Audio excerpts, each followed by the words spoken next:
you, Joe. Hey, sorry, Mr. How are you? Good. You? Good. Hey, John. Hey there. Good. Good. Your hair grow? I like it. I like it. Ready? All right. Good evening. It's February 25th, 2021. This is the monthly meeting of the school directors of Council Rock School District. Would you all please rise and pledge allegiance? Pledge allegiance to the flag of the United States of America, to the republic for which it stands, one nation, under God, indivisible, with liberty and justice for all. Madam Secretary, can I have a roll call, please?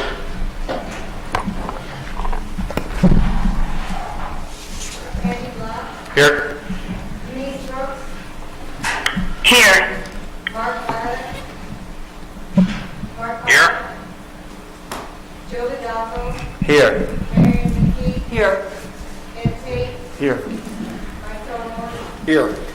Ed Sullivan. Here. Kristen Marshall. Mrs. Marcel's away on business. Thank you. Dr. Frazier, Superintendent's report, please. Certainly. Thank you, Mr. Sullivan. Good evening, members of the board, cabinet, and our CR community. And thanks to everyone for tuning in this evening. This meeting had been scheduled, as you probably know, for 1 week from tonight. So thank you for making the adjustment with us and for being here with us. Our next board business meeting is scheduled for Thursday, April 8th, which is actually after this year's spring break. That said, we do anticipate the likelihood of scheduling a special board meeting at some point between now and then, and more to come on that just a little bit later in this evening's meeting. I also want to thank our entire community for your flexibility and for bearing with what has been a very inconsistent schedule recently due to Mother Nature and all this lovely snow and ice that she's been dumping on us. Certainly know that it hasn't been easy. That said, the sun has been shining. We've been hitting 50s on some of these days. Good days are ahead, that is for sure. So thanks again for bearing with us with what has been a very, very active winter, and hopefully the worst of it, if not all of it, is behind us.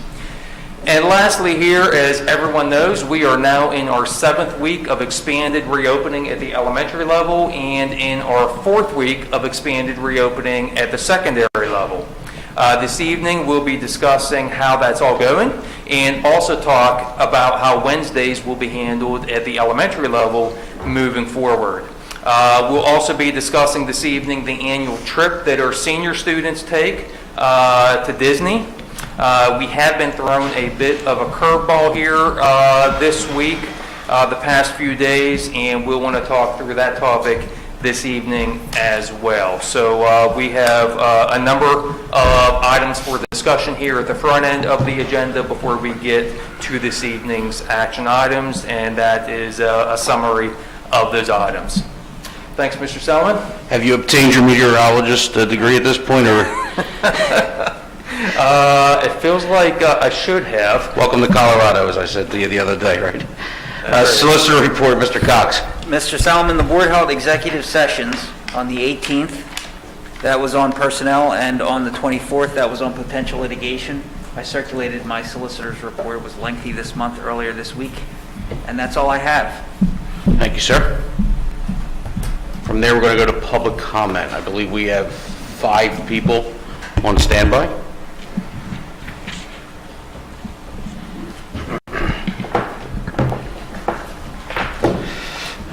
Should I read the verbiage again, or I've read it multiple times at this point? That's within your discretion. Okay, I choose not to read it. All right, there you go. Good evening. Please state your name, where you're from, and you have 3 minutes, and I will watch that clock attentively. Thank you. Vanessa Smith from Langhorne. All roads lead to the classroom. This is the quote Dr. Frazier has on his Twitter, and this should be and have been the ultimate goal for our children. All roads, not just the easy straight roads, but the scary uncomfortable ones too. The classroom is where you have a sense of community. The classroom is where a truly natural sense of education is, not on a computer screen. A teacher As a teacher, it is our job to meet the needs of the students in the classroom. If a child needs extra help, we figure it out, not hurt others so we can have office hours. When I went through CR and I needed extra help, I stayed after school and a teacher helped me. No one else's education suffered because I needed help. We were told 4 days for a time due to COVID and less social distancing.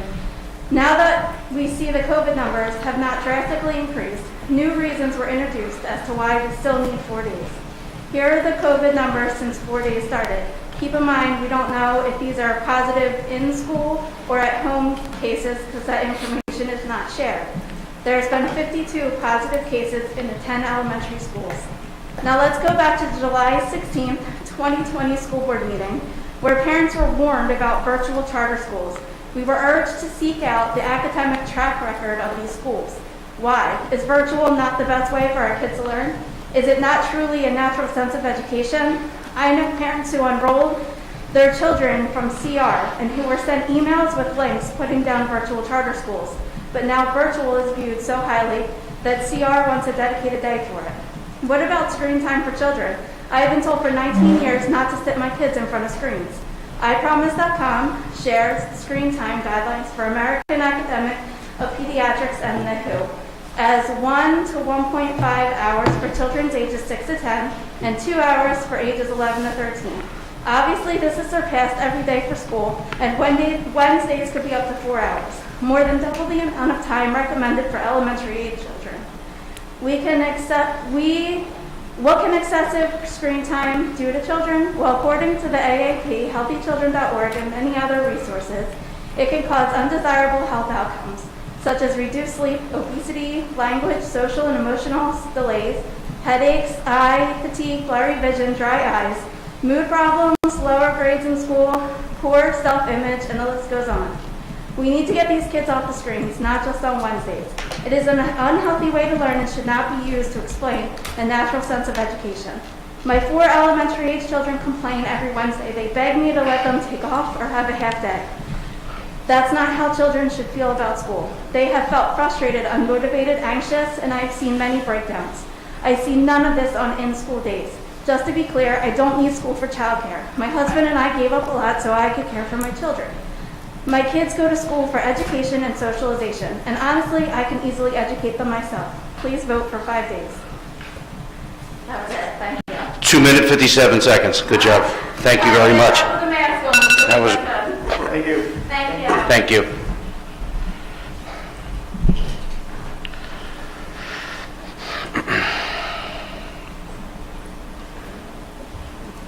Good evening. Proceed to the microphone. You have 3 minutes to talk. Please state your name, where you're from, and please leave your mask on as well. Thanks. My name is Christine Esposito. I'm a parent of a 3rd grade student from Northern Welch. I live in Churchville. I wanted to thank everyone for increasing the in-person learning time to 4 days a week. My child's teacher commented in her report card that she's like a different child. However, tonight I'm speaking to you, encourage you to do 3 things. Reopen all the schools 5 days a week. Loosen some of the restrictions at those schools. And if offering some sort of virtual option next year, please assign a virtual-only teacher for each grade level district-wide. The reasons provided for limiting the in-person learning week to 4 days are insufficient. This brief midweek completely disrupts the routine. Virtual education does not work for most young children. There are not many adults, and these kids are learning the bare minimum, and many are developing mental health problems. Anyone who is saying otherwise is focusing on the desires of education unions and not focusing on the physical, social, and emotional needs of the kids. I also want to focus on what's happening within the building when students are present. Elementary schools are losing the sense of joy and happiness that they once held. All extras and social activities are taken away, or at the very least diminished. Some examples of overbearing restrictions are mask breaks are not permitted even outdoors with social distancing. Children are being scolded for taking a break to breathe after running around. When some special teachers are absent, the students are left looking at their Chromebooks independently with no activities planned and no substitute present. Kids are required to sit alone at their desks during indoor recess because they are not to share materials or be close enough to each other to play. The children are masked every day and following so many rules. Is preventing spread of COVID-19 more important than everything else in our society now. There are many risks growing after a year of isolation to prevent the virus with a 98% survival rate plus. Although the loss of every life, whether it's a death from COVID or a death of despair, is a tragedy, we need to prioritize the well-being, happiness, growth, and emotional needs of our children for the future. Science is a way to get answers and solve problems. However, only humans can use those results to make decisions based on community priorities. I want that priority to be our children. To go from guidance that an elementary student should be limited to 2 hours of screen time to now pretending that screen time doesn't matter at all is ludicrous and mind-boggling. I'm very concerned about the plan for next year. Our tax dollars are not being used to fund a meaningful and enjoyable school experience for the kids. Supplies are sitting in closets and all extras have been removed, and it's time to put the kids first. They really can't take it much more. Thanks. Thank you. Thank you.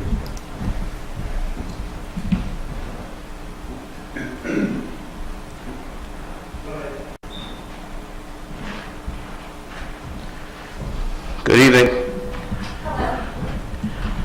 Can you state your name, where you're from, and please leave that mask on? Thank you. Yes. Katie Gannon, Churchville. I want to address the board in favor of returning to 5 days for elementary and full day for secondary. I have a 3rd grader and a 10th grader. My 3rd grader needs to be in school 5 days. The virtual Wednesdays is literally a throwaway day in which little to no learning is taking place. Being at home, there are way too many distractions. He constantly falls asleep, is sneaking electronics, etc. My husband works from home, but he is actually working. He has phone calls and meetings. He can't watch them all day. With 3 screen breaks from lunch, getting back online in time every time has proven to be a challenge, leading to lost education. As for the small group instruction that you declared last week, neither I nor my husband has seen this taking place. My son's teacher actually emailed us yesterday to say let's hope for 5 days in-person instruction so we don't have to worry about him learning virtually anymore. Perhaps there's a difference in the grade or the teacher, but I don't see how, if they are doing online with Google Meet, why they can't do that in class since they all have their Chromebooks with them. In secondary, I'm sure you've all experienced daytime fatigue or hunger distraction. So to continue school without a proper lunch break will certainly lead to inability to focus on classes at times of the day. Students are handed a breakfast snack in the morning and can eat that at school. Why can't they eat lunch? My daughter is extremely shy and she would never raise her hand to ask if she can go in the hallway to eat. So she does not eat until 2 p.m. How would you be able to function at your job if your first meal wasn't until 2 p.m.? I don't even have enough time to go into the mental issues that this has caused my children. Therapy and medication and constant worry I carry.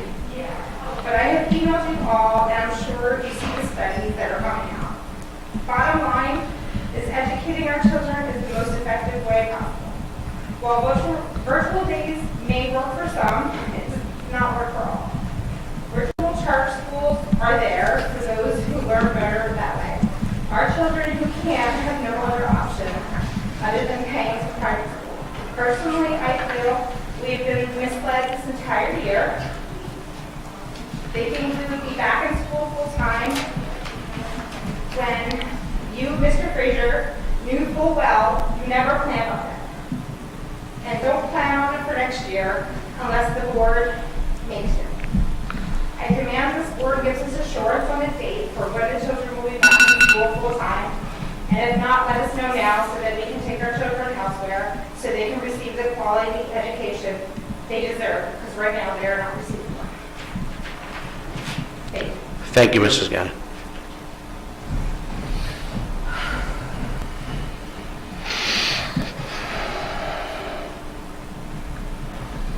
Good evening. State your name, where you're from, and please leave the mask on if you would. Thank you. Andrew Gannon, Churchville. My wife just spoke. Again, we have a 3rd grader and a 10th grader. I'm a 95 graduate from Council Rock. My wife spoke about what's going on currently, so I'm not going to rehash that. I feel the same way she does. These kids need to be back in school 5 days, full time. So my comments are more of a general concept of what's going on in the school districts. I've seen a steady decline in the level of education and the product that's being put out by the school district. When Mr. Frazier first came, I was excited. I thought, hey, fresh set of eyes, but I don't know, maybe your eyesight's bad because everything you've touched is, in my opinion, gone terribly wrong. The redistricting, what's going on with the academics, and now this whole pandemic, it's just been dreadful. And I'm really disheartened to see what's going on in the school district, considering how hard people work to buy houses, live in the school district. It's really a shame. And I hope it turns around because this school district drives the prices of our homes, and it is what our children are going to live on for the rest of their lives, the education they receive. So hopefully something's going to change. And I hate to put it all on your feet, but you're the superintendent. When a team doesn't perform, it gets put on the coach. So hopefully something's going to change. Thank you. Thank you, Mr. Gannon.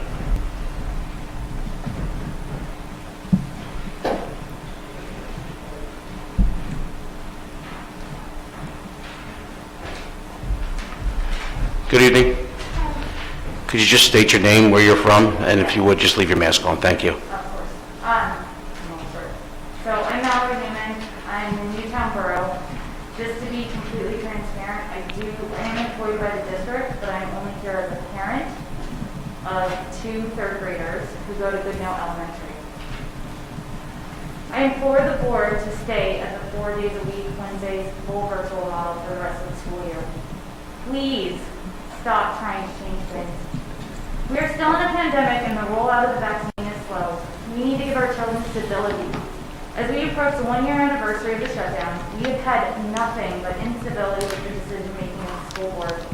Schools are supposed to be a bedrock for our children, not a rock slide of ever-changing rules the school year has become. Had we stuck with Dr. Frazier's original plan, we could have planned for the known transitions. Instead, I feel like my family has been jerked around violently by the school board's abrupt changes. Both of my children were thriving during the hybrid model. Then how the 4 days a week happened just as the hybrid model was starting. This caused much anxiety and sleepless nights for both of my children, not to mention the false start before the holidays. When the current model started, my daughter decided to attend in person while my son became fully virtual student because he no longer felt comfortable going to school without adequate social distancing or frequent mask breaks. My daughter looks so worn down by the end of the school day. She has 0 mask breaks except for lunch and a snack, which they eat outside no matter what the weather. Having the virtual Wednesdays are a welcome reprieve for her to have a mask-free school day and to recharge for the rest of the week. We are also slowly getting my son back in person a few days a week, but a new transition to a 5-day in-person model will cause more anxiety and set back our progress. Lastly, I want to touch on equality. While pushing for full-person in-school model, you have neglected to best serve those students and families who still do not feel safe sending their children to school. Whether they have underlying medical issues or they just don't feel comfortable, it's their choice. Keeping the current 4-day model at least gives all these fully virtual students the chance to have a level playing field on 1 day a week. The teachers can focus their full attention to all the students in the virtual world, instead of having to split focus between in-person students and the virtual ones. Until we can promise a safe environment for all of our children, to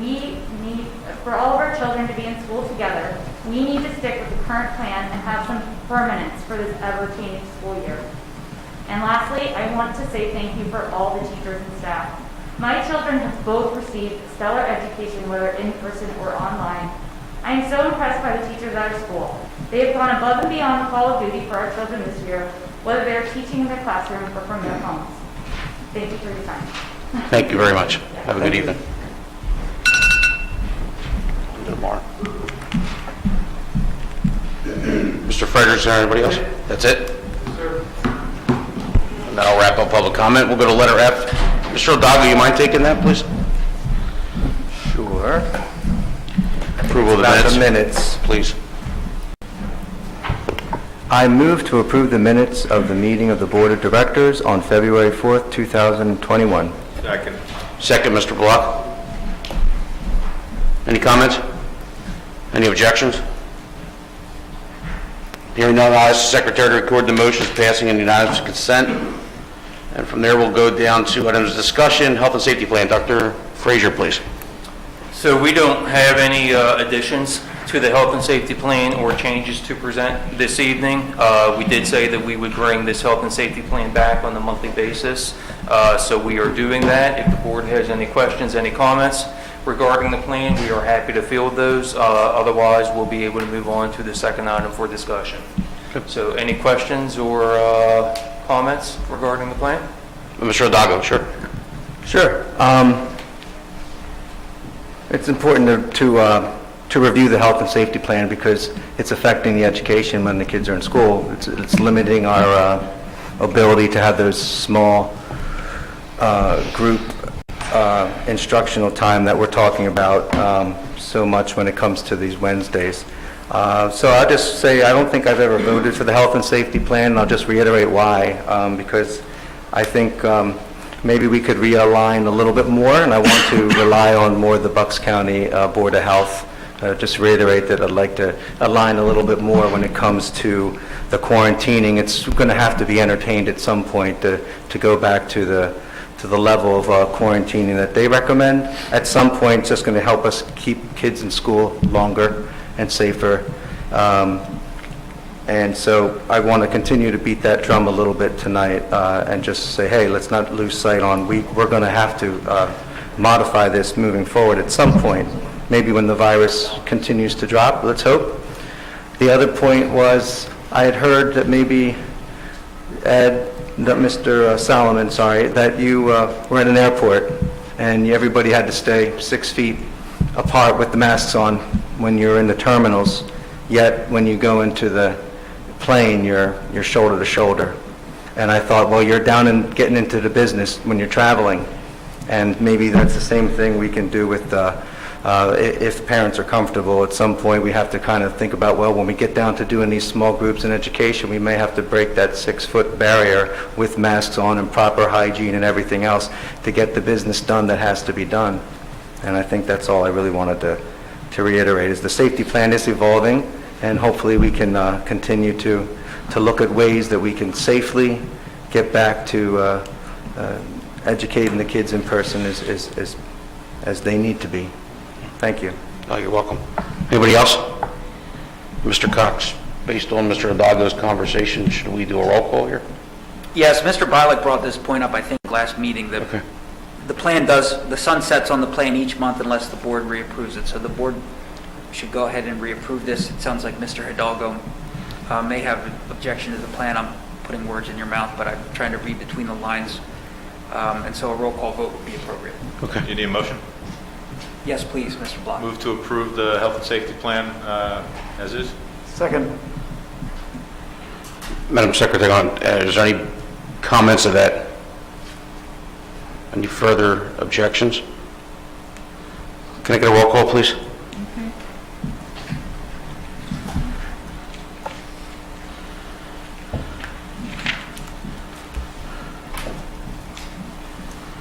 Denise Brooks, Yes. Mark Paddock, Yes.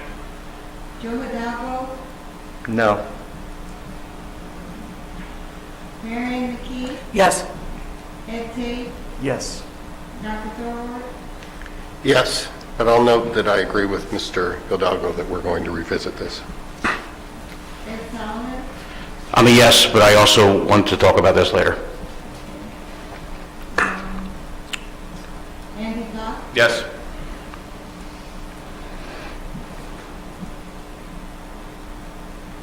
Okay. Passes 8-0. 7-1. 7-1. 7-1, I apologize. 7-1. Sorry, Joe. Letter B, we're going to go to expanded reopening. Is that Dr. Sanko is going to present?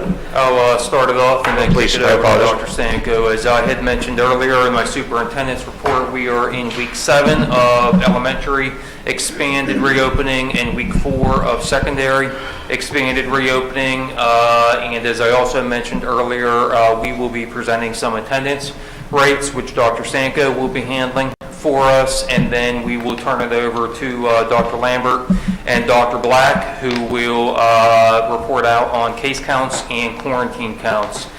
Before I turn it over to them, I do just want to quickly note that from a staffing standpoint, which has obviously been a key issue throughout this pandemic, we continue to be in really good shape. I want to thank our HR department, and to be completely frank, I want to thank every single member of Team CR, every single staff member, because I think it's really been truly a collective effort for allowing us to staff up the way that we have, and I'm proud of all of you. So thank you.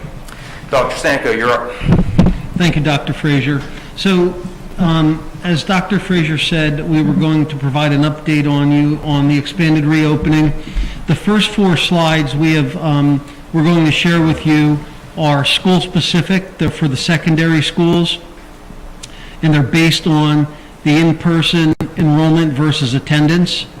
And before we look at those slides, I just want to point out we've teased out the date of February 18th and 19th because, as Dr. Frazier mentioned earlier, February has been a challenge weather-wise, and on the 18th and 19th, our students were at home learning on those 2 days.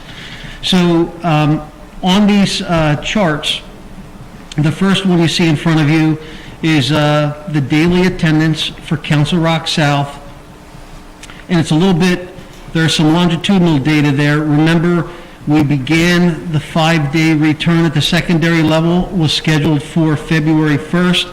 Weather caused that to take place on February 4th, and the percentages you see there represent the percentage of students who physically attended school on those particular days as it relates to the number of students who have registered for in-person learning.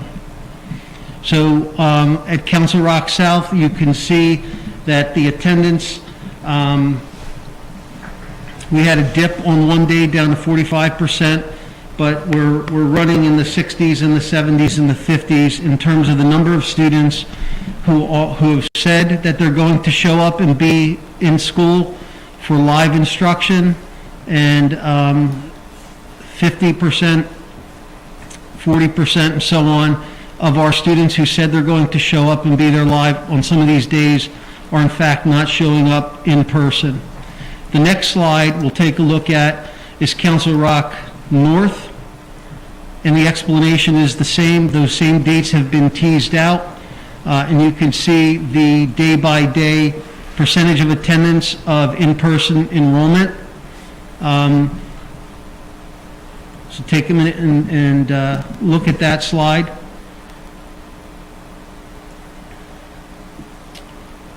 The next 2 slides will take a look at the middle school, and I will note at the bottom of each slide we have the in-person range of students who are enrolled for in-person learning. This look at Holland Middle School, again, you see some peaks and valleys in the data that we have collected in terms of students who are attending live on a daily basis. And then if we look at the next slide, we'll have the same thing for Newtown Middle School.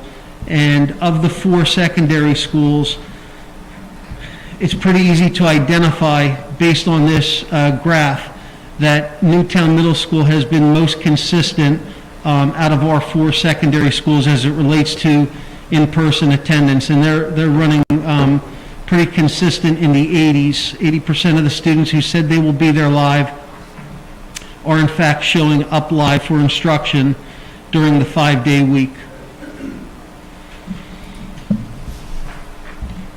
We continue to experience some challenges, and we're hearing from teachers, principals, parents, and even in some case students in terms of some of the challenges that stand in front of us with the way that instruction is being delivered and the way that the 5-day return is unfolding. And some of that relates to test integrity. We spent a lot of time talking about test integrity, students testing in the classroom versus testing at home.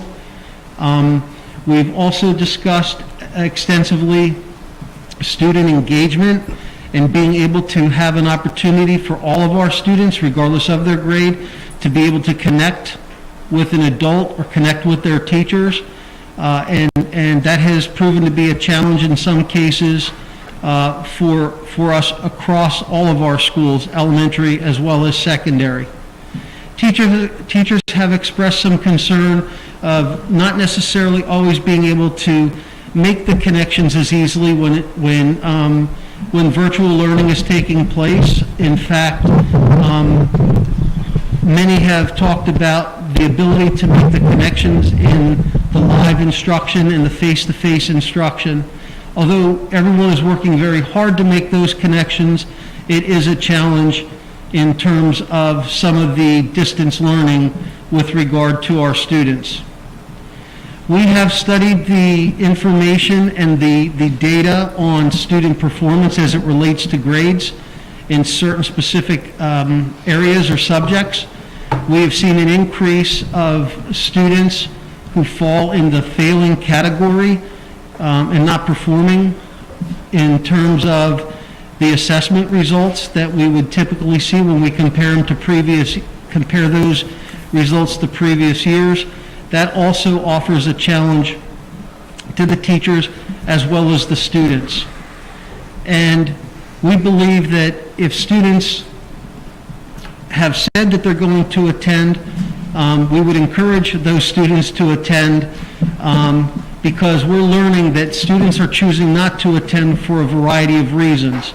And by example, I will share with you that we have some students that have registered for live instruction and who have valid, reasonable reasons not to attend, being sick, having a doctor's appointment. But we even have some examples where students have said, I'm not going to attend today because I'd rather go skiing, or I would rather stay home today just because it fits my schedule better. So that offers a challenge to us as well. The next slide are some changes that we would encourage our community, our parents, our students to consider. And one of the things that has been discussed repeatedly is having cameras on during the instructional day, particularly for those students who are at home. I just mentioned that it's hard for teachers to make connections with students virtually. That is magnified to some degree in some cases where students choose not to turn their cameras on. It would be our hope that we could create messaging and encourage parents to help have students turn their cameras on during the instructional time.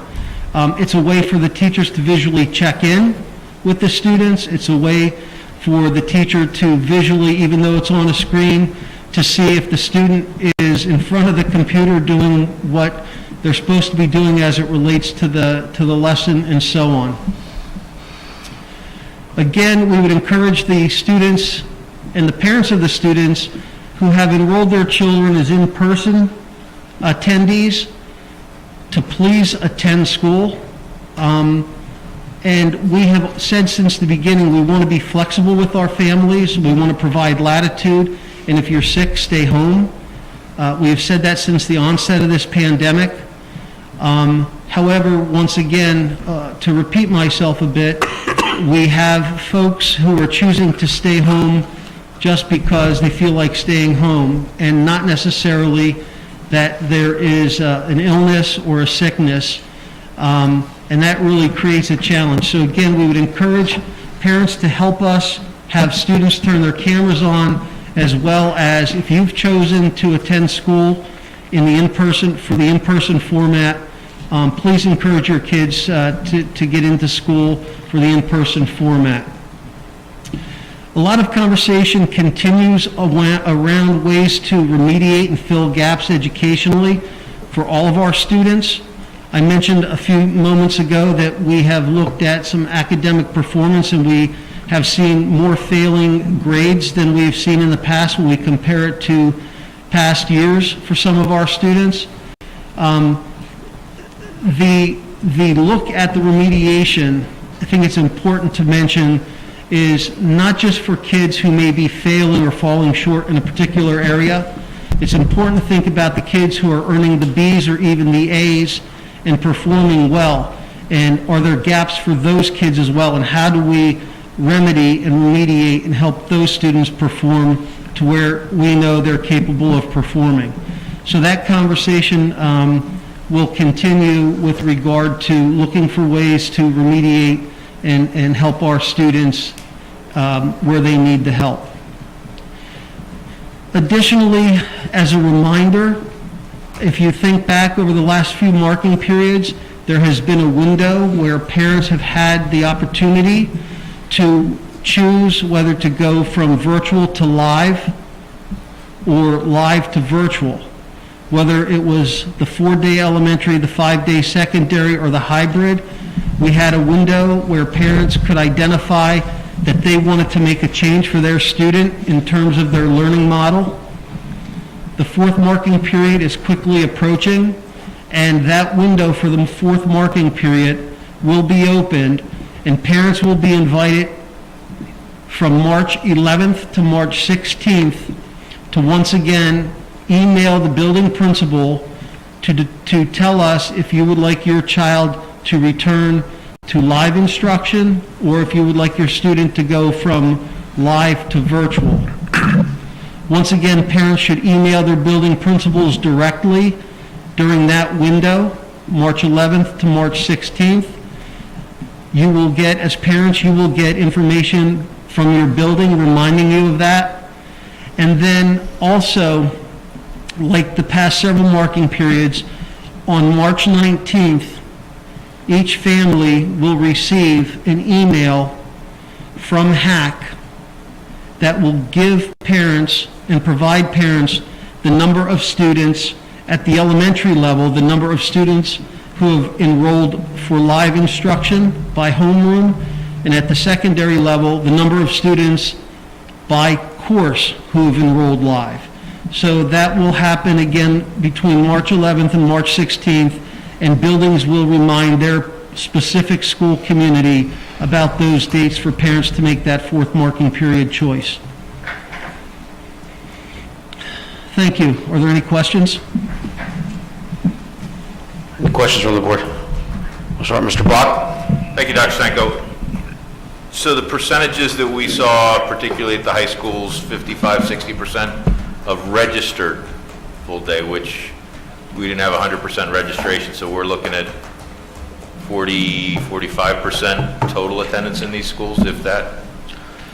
That's a good question, thank you. So if we were to look at Council Rock South, for example, and we know our total enrollment at Council Rock South, thanks Matt, our total enrollment at Council Rock South is 2,003 students. That includes virtual and 5-day. What you're looking at there is just the live 5-day. Of that 2,003 students who are enrolled as students at Council Rock South, 1,208 students have said, I'm going to physically attend and participate in the 5-day live learning. That percentage, when you look at the percentage on that slide that Matt has up there, that's 70% of that 1,208 and not the 2,003, not the total enrollment. Got it, okay. Thank you. Should be surprising, that's what they told us. And I would defer to the administration and how you deal with what you do, but can you get any more punitive? I mean, I'm living this in my own house, but can you require kids to come to school, especially on test days, and require that note? Yeah, that's a very good question as well, and we have consulted with Mr. Cox on that. We can. And I would like if Mr. Cox or Dr. He's Fraser shaking would his head up weigh in here, on so that. let's give him a sec. The district can hold families to their selection, whether it be in-person instruction or virtual instruction, and enforce the attendance laws accordingly. And to just augment that, I guess, the dilemma that we faced all year is just one from a health and safety standpoint in that, and it's twofold. One is we've said from the beginning of the year, no matter who you are, if you aren't feeling well, especially if you have, those COVID symptoms that we have made available to folks, then we don't want you in school. And then the second piece is, and we're not experiencing it right now, but we certainly have at different points, when numbers have been spiking, we don't want to be, we want to be empathetic to the fact that some people might not be comfortable. That said, what we've talked about is the possibility of mandating, at minimum, mandating a parent note saying, yes, my son, my daughter is excused on this day. Because right now what's happening is we have too many of our students who are not showing up for school, who are registered for in-person, and it has nothing to do with either of those two scenarios. So we've tried to be understanding and tried to be accommodating, and at this point it's probably a bridge too far, and so we have consulted with Mr. Cox and certainly looking to tighten that up. Yeah, I would just say that I'm supportive of that. I can't imagine that the rate at which this is happening is a good thing for our staff either. No, it's not. And I'm hugely sympathetic to that. And, Yep. Based on some emails I got over the course of the week, my question was, how do you enforce it? Because I think you have to be flexible to the point that you're making. And I think we all trust you to make those calls that you have to. But at the same time, if we're going to offer in-person school and people are going to choose it, and this is going to be the way that we're going to do it, then I think we owe it to the community to enforce that. And if that means that that's really not what they wanted, then maybe we have to adjust. So, I just appreciate what's going on in the schools to deal with what you have to deal with. And if there's anything that I can do or that this board can do to support your efforts more in that enforcement piece or in helping encourage more folks back, please let us know. Yeah, I think, the board helping us send that message would be a strong statement for parents and for students. So, if that's a fair ask, we would make that ask. I mean, I would say this. I mean, I clearly understand anybody who has apprehension now, and hopefully things continue to get better. But to me, one of the biggest stressors we have in the system is on our staff teaching to the screen and teaching to the classroom. And, the more we can get our kids back into the classroom safely and accommodate the stressors that the staff have, the better off we're all going to be. So. Yeah, just Dr. Segal, let me just ask one question on top of that, Mr. Tate, if you would. Are these numbers kind of consistent with where hybrid was earlier in the year? And if you don't know that, that's fine. I would have to look. Because we have talked about. To give you a good answer, but, you're going to see, except for Newtown Middle School, who's been running consistent, you'll see peaks and valleys in the hybrid numbers, but without comparing them side by side, I can't give a good answer right now. Okay, thank you. Mr. Tate, I apologize, thank you. No, not at all. I was just going to say, normally in the high schools, attendance is linked to extracurricular activity or vice versa. It's probably harder to do with virtual, but that just occurs to me that that's maybe a carrot and a stick to keep in mind. I'm sure the principals have already thought about it, but nobody ought to be participating in extracurricular activity if they're not holding up their end of the bargain in terms of class attendance. Mr. Hidalgo, please. Yeah, thank you. I appreciate the idea. When we start talking about punitive, it does raise my my ears a little bit, because I want to realize how we got here was we were offering the hybrid model, and many people didn't want to lose that hybrid model, and they had to choose between 5 days or no days. So their option was to change to 5 days. And, maybe they still want that hybrid, those days off, that they're used to. So I'm not saying I want to support what you're saying from the board, asking you to support, say, hey, if you did 5 days, please definitely come in. I do suggest that you're in school is where you're going to learn the best. It always has been that way. But when we talk about punitive, sometimes it's going to be because of fear, and there's the fear. We can't quantitate a parent letter and all the rest of this thing. You know, it's a tough time, and sometimes people get scared and don't want to come to school, or they're not feeling well, or for many reasons that we have to be careful about creating a hard set, in my opinion, but more of encouragement than punitive encouragement. And I like Mr. Tate's idea, maybe, you know, if you're going to stay home, obviously, you should be coming to extracurricular activities. But again, I think that the virtual model is a very important thing to have there for people to take advantage of on the days when they need to, and we're offering that flexibility. I'm not in favor of creating some stringent policy at this point, not maybe for the remainder of this year, but look into next year, and let's talk about what that's going to look like, because I'd like to get a clearness on that, and hopefully things will simmer down by then. We can go back to some more traditional ways of counting attendance. But I think what we're seeing here with these numbers is people treating it like hybrid, you know, but maybe not on the exact days. So maybe we should discuss again, if they want to commit to 2 days, would that make a help? You know, would that help with the attendance? That's something as a solution, since we see this as a problem. And I think that's about it for now. Okay. Mrs. Brooks, you're on the phone. Any comment? Thank you. I don't have any questions. I really appreciate this data. The peaks and valleys of this was surprising to me. I didn't think there would be that inconsistency, but my questions have been answered. I appreciate all the information. Thank you.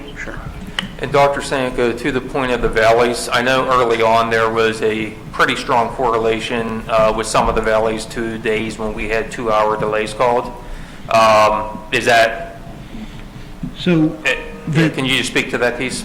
Yeah, so the 2-hour delays just in February, and we have to look at the charts.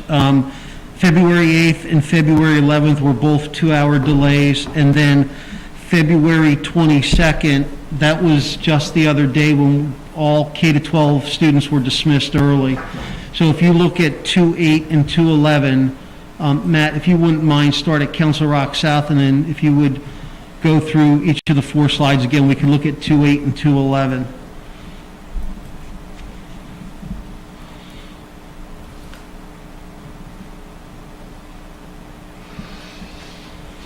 Thank you.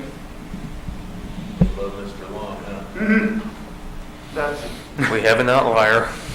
Did they also have the biggest percentage of folks who opted, just out of curiosity, for 5-day in Newtown Middle? The largest percentage that opted? Or 5-day? I don't know that answer. Okay, no worries, don't worry. Yeah, they were close. I'm not I think sure they're that pretty answer close. either, but I do know that they were close. Yeah. That's interesting. The difference was negligible between Holland and Newtown Middle. Mr. Bilek, you're on the phone. Yeah, thank you. I was about to ask that question about the snow days and the effects, and it's been such a short period of time. I'm really reluctant to start talking about enforcement. You know, we talk about people feeling comfortable and not being overexposed if they're concerned. We've got to be aware of that, and I'd like to track this for another 30 days or so before we start talking about enforcement. That conversation makes me uncomfortable personally. That's all I have. Thank you, Mr. Bilek. Mrs. McKay. Thank you. I have a question. I don't know if you can answer. I recognize each school and community has its own special culture. Is there anything that we can identify about Newtown Middle that would account for those numbers that might be replicated in other schools? We're doing the same thing at all 4 of those secondary schools. If you talk about both middle schools, both Holland Middle School and Newtown Middle, they're doing things the same. They have the same schedule. They have the same course offerings. They have the same breakfast and mask break. So I don't know that we could identify anything at this point. There are things that are more similar than different. We do know that there are more students attending live at Holland Middle than at Newtown Middle, but in terms of identifying the, what's different to give Newtown Middle that static line or more static line of attendance, I don't know. Dr. Thorpe? Yeah, a couple of things. I will wholeheartedly support enforcement. Why don't you just pick the 4th marking period, warn everybody you're enforcing, let them get out if they don't want to do it. I'm fine with that. If these numbers are going to stay as low as they are at the high schools, actually I was thinking serve them lunch, keep them there all day, because you can certainly spread out south, what is that, 650, 680 kids is all you have in there, if I'm roughing up the percentages here. So, I mean, maybe that's the carrot to get more to come, I don't know. But yeah, listen, when I see test integrity and I see and hear kids staying home on days they're taking tests, yeah, that's a problem. Through no slight on anyone in this room or anyone that's tried, I consider this merger of in-person and online learning simultaneously a failed experiment. It doesn't work. It can't work, and we're seeing that. We're killing teachers. It doesn't work out. It's all we could do at this time. I'm not trying to, but you heard me say at the last meeting, I'll say it again right now, because it's appropriate. I want a plan for the fall that doesn't include it. I don't see how we can ask our staff to do this another year. And if you do it one day in the fall, you do it for the year. There's no backing out once you start. So any creative enforcement, Robert, your description of enforcement was actually fairly gentle. I don't think that's heavy-handed, asking for a note, asking for, I'm encouraged by that. That gives the kids some flexibility when they're sick. Please stay away, but takes away the excuses for some of the other stuff, and that you're going to still come back in and make up your exam. You're not going to do it online. That works for me. So I'll leave it at that. Yeah, I tend to agree with Dr. Thorwart there. This has been a theme that we've heard from I've heard from staff members. You prep for the day and somebody doesn't show up. Now the question becomes, they don't have the materials they need. Do we make copies and leave it in the lobby? Do we drop it off at the house? Do we figure out a way of getting that home so the child that is now home for whatever reason, outside of a, whatever, is not going to learn that day? Or they have more materials at school that they can't get their hands on in addition to workbooks and what have you. So that frustration level I've heard many times from our staff members. So when you add that plus everything else that we're going to talk about in the next section, it's really a tough situation. I think we got to get this message out loud and clear that we're going to do some level of enforcement and hold the parents accountable to their children, because at some point they're going to be competing against the world, and the world might be getting better educated than their own kids. So this is a conversation. But to Mr. Bialik's point, I'd like to give it a little bit more time and see where we go. Get out of the snow days and see where this tracks itself out. So that's all I have. Mr. Hidalgo. Yeah, I won't be long. Just wanted to say about the test integrity. Yeah, I think the teachers do have the discretion right now of having the children come back and make up the test in high school level anyway. I would encourage them not to allow them to take the test online. Is that happening, where the teachers have discretion on whether or not they can take the test, make up the test? Because that's what I was under the impression. When you miss an exam, the teacher can say, well, when you come back into school, you'll take it, than to take it online. Right now, our students are taking if they're not in school, because we've given that latitude. We've talked about it at this table. We are giving students the opportunity to take that test at home. And that is part of the problem, without a doubt. But can't the teacher just say, well, you will take the test when you come back? I think that's what we're talking about here. I think they're doing it already, aren't they? I think there's some... We may have some. We could encourage them. Certainly it hasn't come from me to not do that, but, there's been, to your earlier point, Mr. Hidalgo, of talking about having the hybrid sort of, concept.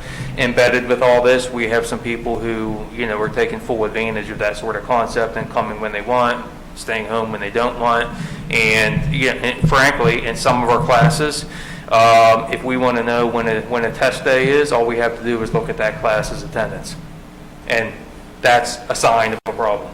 Sure. I would say then tell the teachers today, make the kids take the test when they come back to school. I thought that's what was happening in my kids' situation. They weren't taking the exam at home when they missed it. Joe, if I may, there's two issues there. There's also the kids that are always home. And how do you balance the two? They just have to take it online. But you see what I'm saying? If it's worth staying home to take an exam, meaning take it online, then there's something wrong there too. So if I'm the teacher and the student is a 5-day person, I would encourage them to be in for the test, or you'll make it up when you come back. Do I have that discretion as a teacher to do that? Yes, and that's what we're talking about, making systemic and part of the enforcement piece around all this. Sure. Mr. T, you good? Anybody else before we move on? Good? All right, the next section is we're going to discuss in detail around the boardroom here about the K-6 virtual Wednesdays piece. We had robust conversation last week at Education Committee about it. Quite a few board members were interested in hearing more from the public, and I can honestly tell you the public and our staff loaded up the inboxes. A lot of good reads. I know myself, I responded to some, but there was many with the same theme, and the work of our staff has never lost on me. I've said that since July, and it continues to this day, and a lot of their frustrations about kids that are signed up and not coming in is there, and when we talk about virtual Wednesdays, I've even said to a couple people I've spoken to the last week, even if the kids go back on a Wednesday, are parents going to hold them back? And they're signed up for 5 days. So, that's another part of this as we go and discuss this a little further. So I'll open up the room right now for conversation about this. I'd like to at least give the administration some direction before we leave here. And if there's a need to move forward, I'd like to also have a special meeting of the board scheduled next week or so. So why don't we go to Dr. Lambert? I just want to make sure we intended to skip the piece on the data. Oh, I apologize. Yes, that's right. I'm sorry. That's the second piece of the reopening. Okay. I apologize, sir. Please don't apologize, and I promise I will be... I won't remember what I just said, so we'll have to play the... We can rewind, and I'll be brief. I was asked to present some information on our data as we've reopened. Just if I could briefly reiterate what we do in terms of our case investigation process.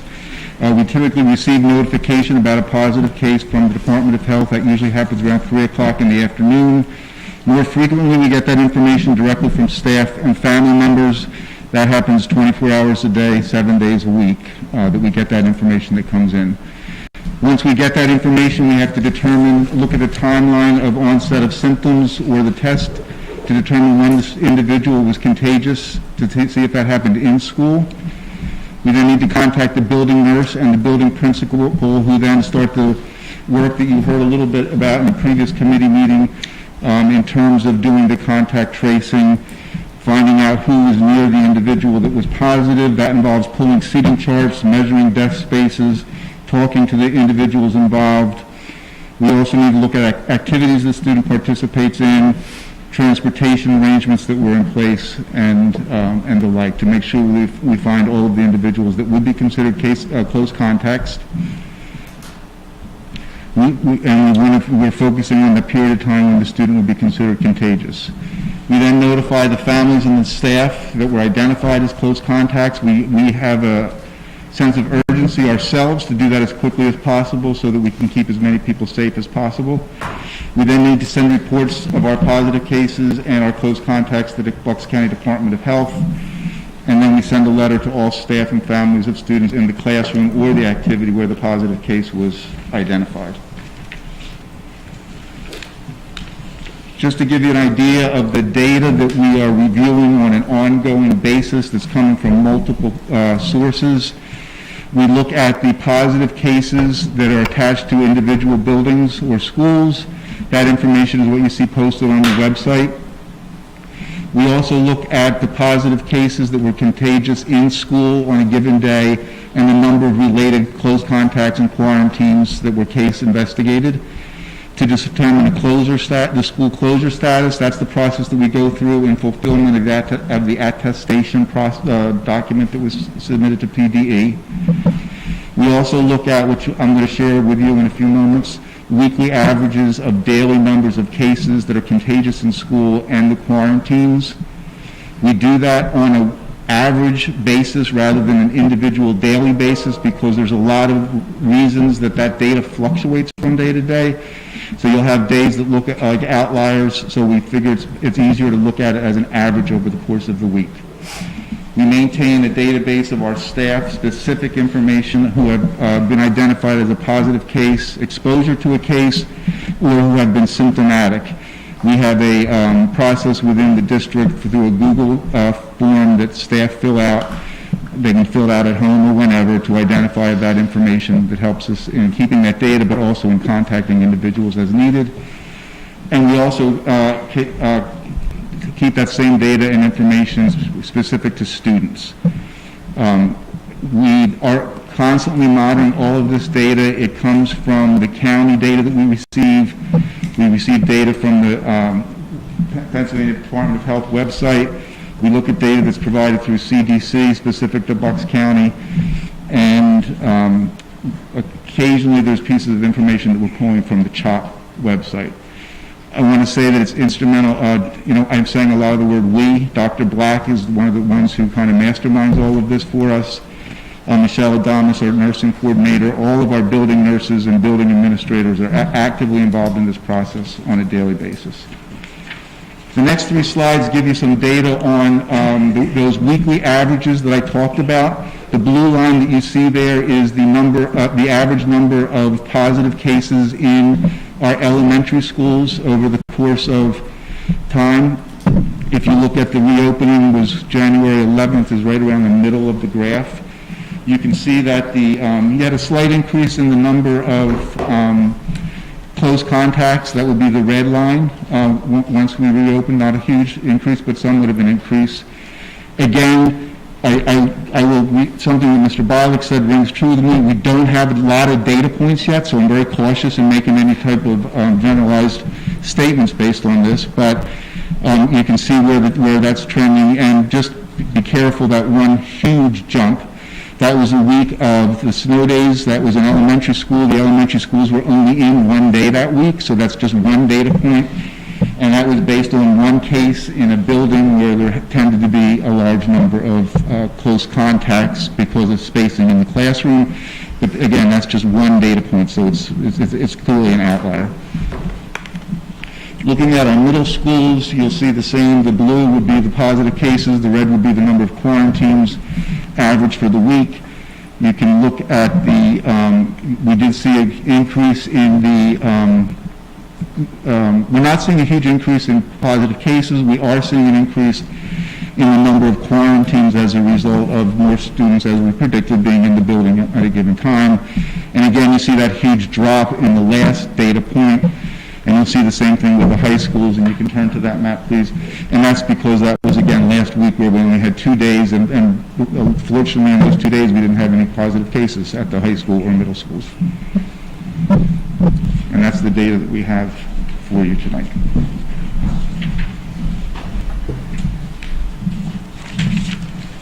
Any questions from the board? I do.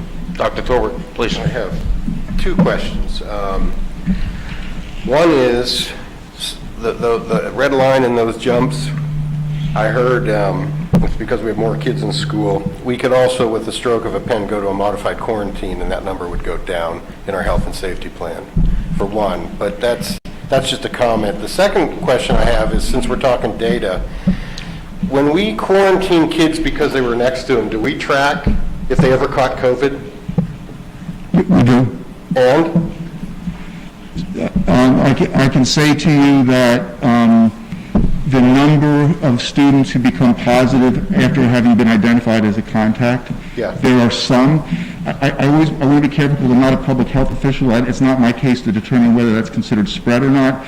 The number is not huge. There have been some cases of those students becoming positive. In our schools? Students who we have identified as a close contact subsequently becoming positive, yes. Okay.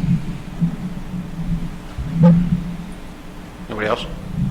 Mr. Violet, Mrs. Brooks? I'm good, thank you.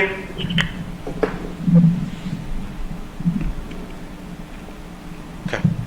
Dr. Senko, before I forget, could you email me your slide deck, please? You have them, it's in the... I have no question. Board docs? Okay. We forgot about Mark. Oh, Mr. Violet, he took forever. I think he's having trouble hearing, too. Mark, are you there?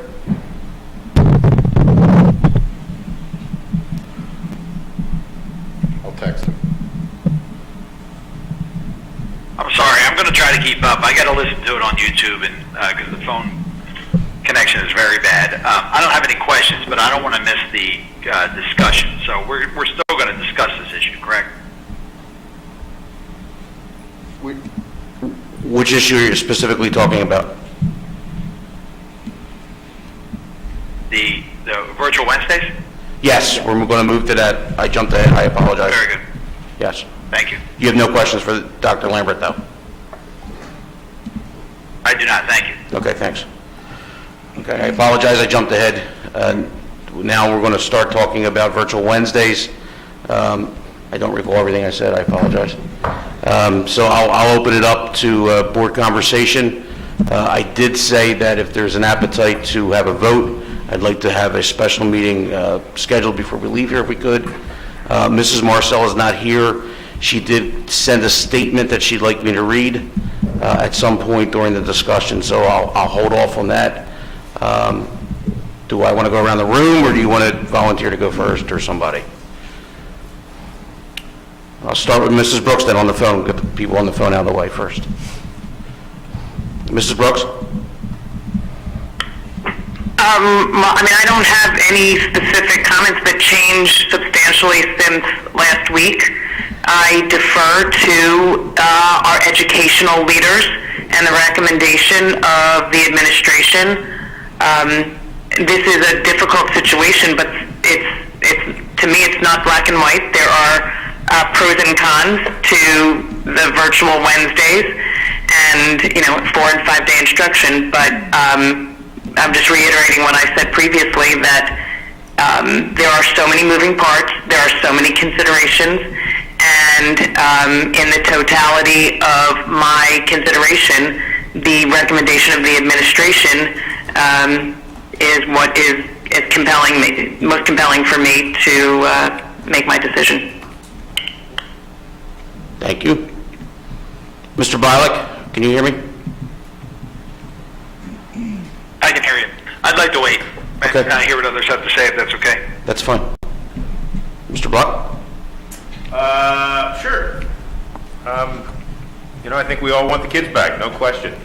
I think we have brought the kids back. If you look at where we are today versus where we were prior to the holidays, it's significant. If you look at where we're at versus where the majority of our peer districts are at, it's significantly ahead. And I'm really proud that we've managed to do that in a safe way and in an effective way.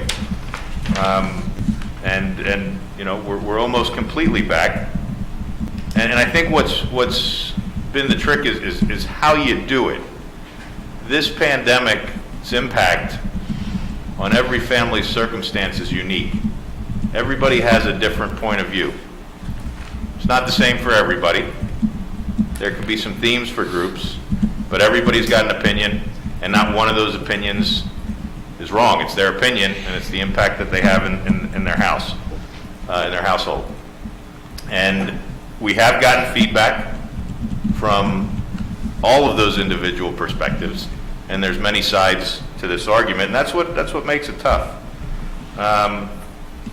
So as I think of this, I think that it's really important to defer to the folks who are on the ground leading this every day, and I'm interested in that.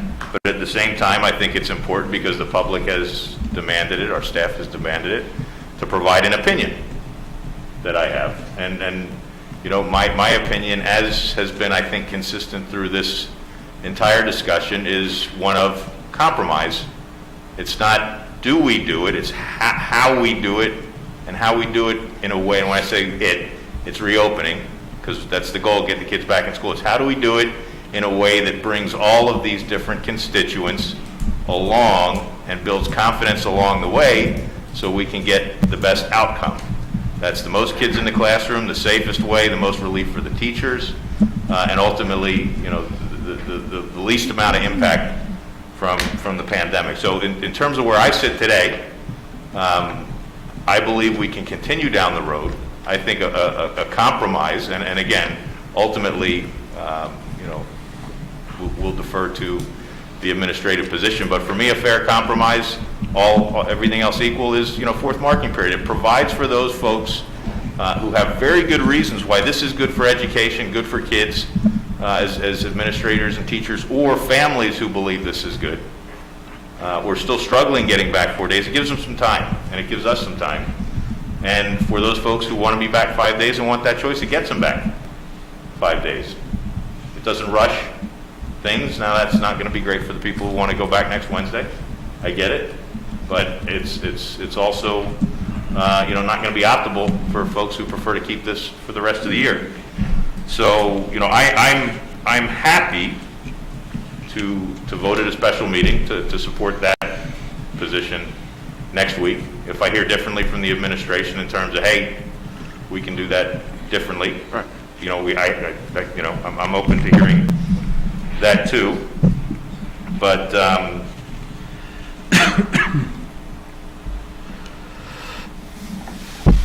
think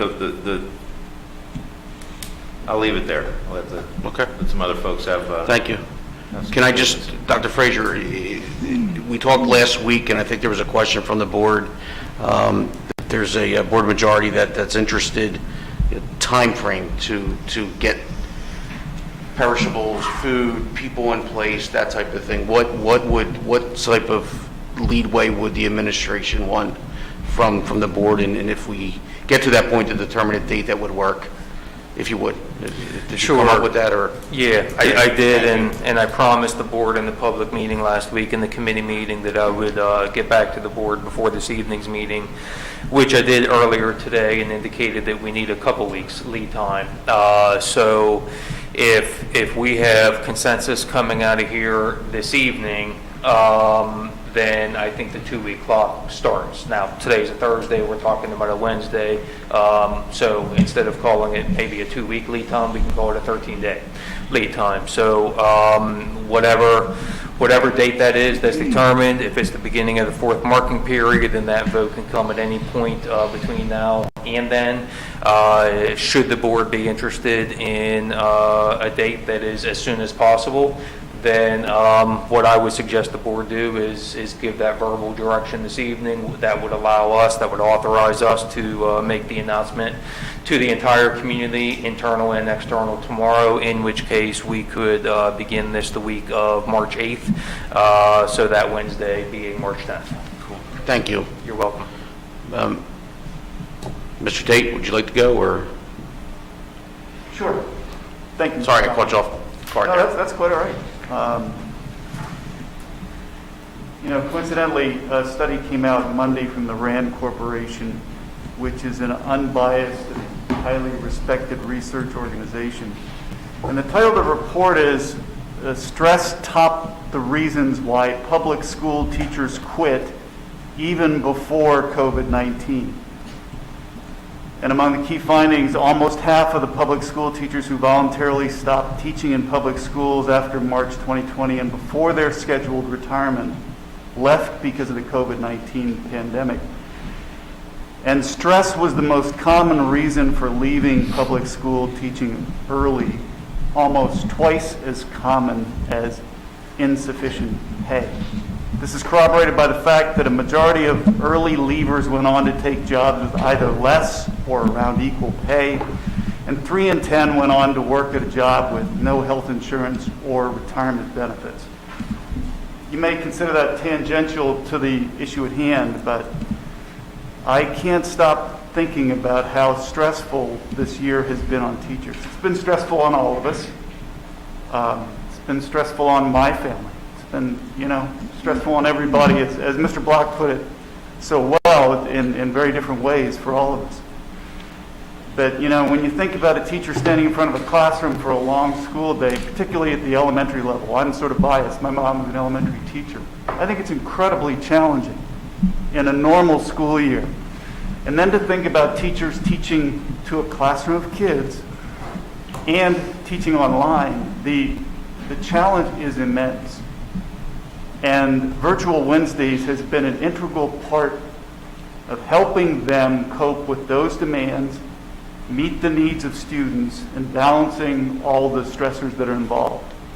We've got a lot of email from teachers, and none of them, I don't recall any of them talking about the stress on they themselves, the teacher.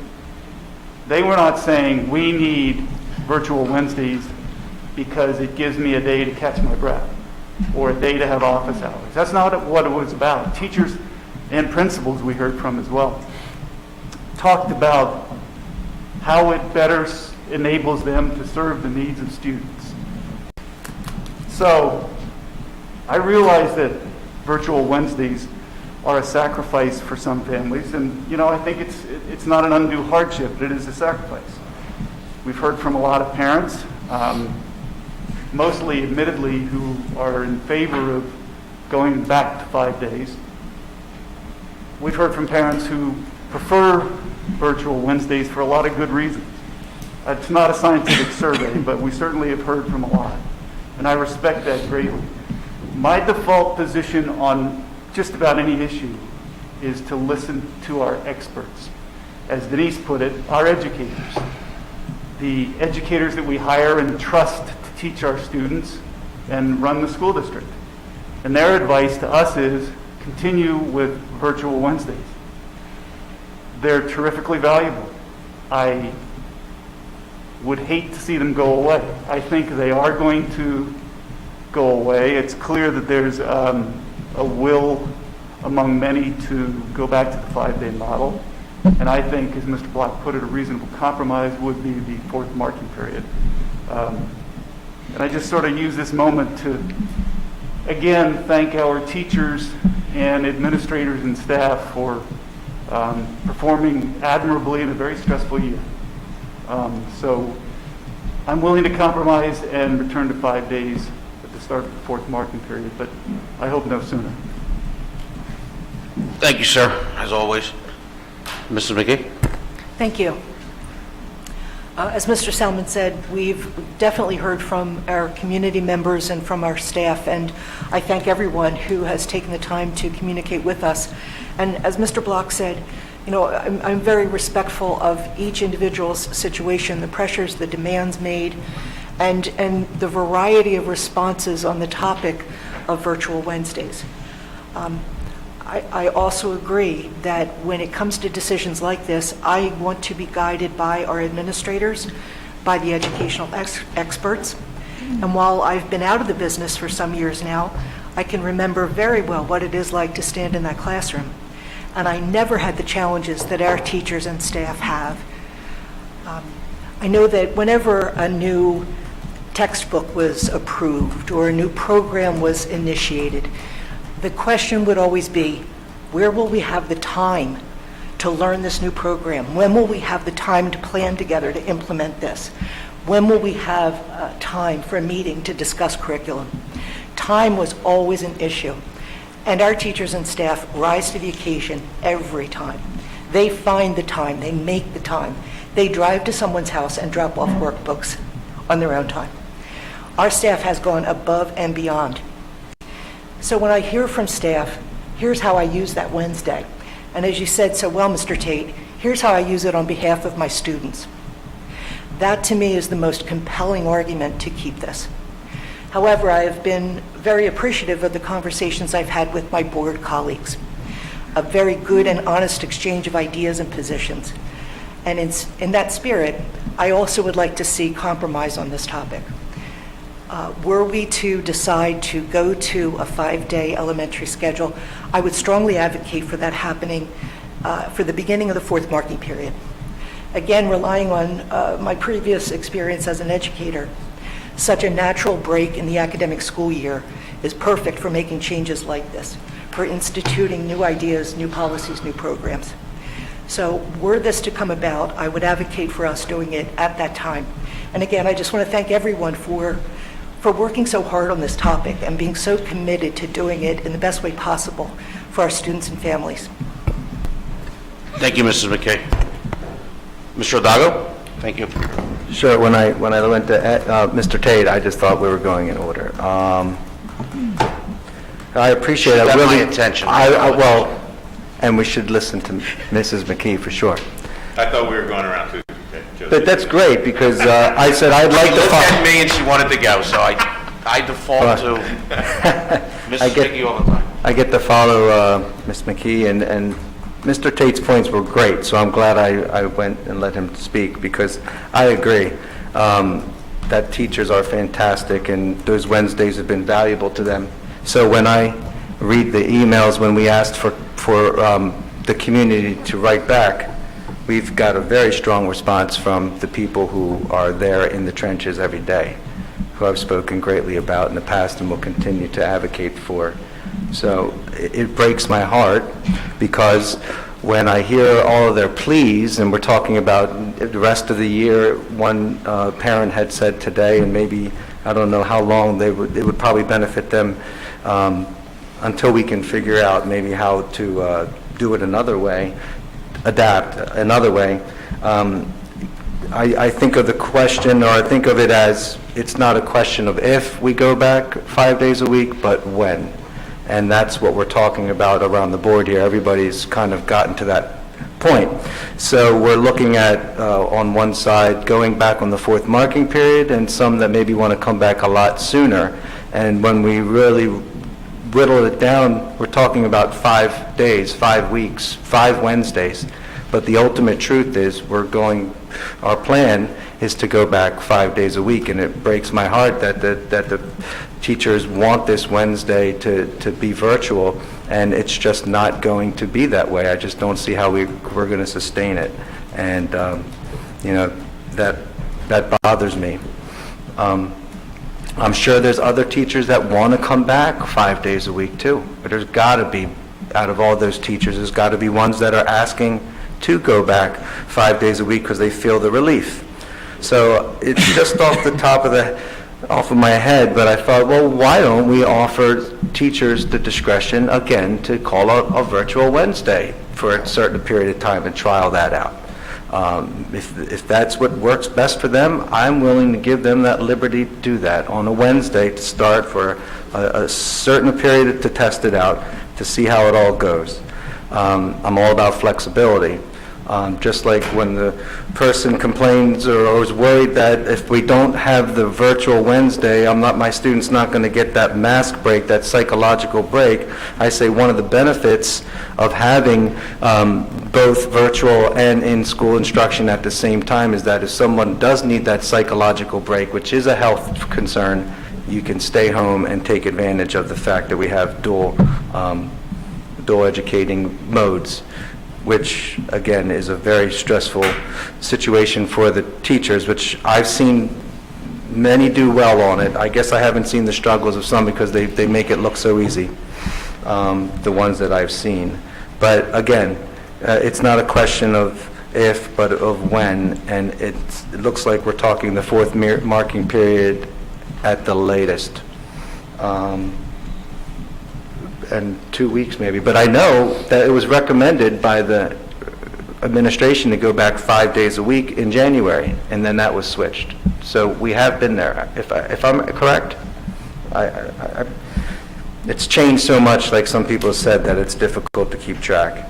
But so I'll be in favor of having a vote on this at a special meeting, and hopefully we come to something that we all can vote unanimously on. Thank you. Thank you, Mr. Odago.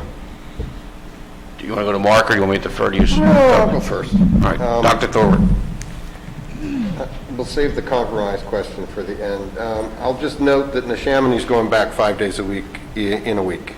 So we're no longer ahead. They're going back. Someone at the last board meeting said we didn't get any emails on this, and now we've got emails. We've got a lot of teachers emailing us about the benefits. They even sent us a video about the benefits of keeping virtual Wednesday, and we got a lot of parents who said, my kid's not learning on Wednesday at home. I'll note, because I note as often as I can, that this last year has put a terrible burden on children. We have asked children to bear a tremendous brunt of fear of COVID for the adults. We have. It's not something you can question. Children have borne a tremendous burden here. So now I'll get to the compromise. I heard compromise several times, and then April 6th, marking period. Well, who are we compromising with? Because this board member wanted to go back to 5 days a week yesterday. So if the compromise is with other board members, it was a little presumptuous to put April 6th, or if that's just your line in the sand. My line is we need to get back. If you want compromise, since I wanted last week and you want April 6th, how about the second week in March, which will be a year since 15 days to flatten the curve started. A year's enough, and we could get these kids back to school. So I'm sorry, but there's only 14 or 15 Wednesdays left, and we're tossing 5 down the drain if we do this. And I'd like to see the kids back in school. Not a single email from anybody had data in it. I'm not seeing data for this. I asked for some data. I saw it. I'm not going to talk about it tonight because I haven't finished digesting it. But again, I think the model of students in class and students online simultaneously is a failed product. We tried it. We had to do it. We can't do it anymore. So we need to get out of this somehow, and this is a step in that direction. So if it's compromise, my date was yesterday, if that helps. Thanks. Thank you, Dr. Thorwald. Mr. Bollock, are you ready, or do you want me to read Mrs. Marcel's statement?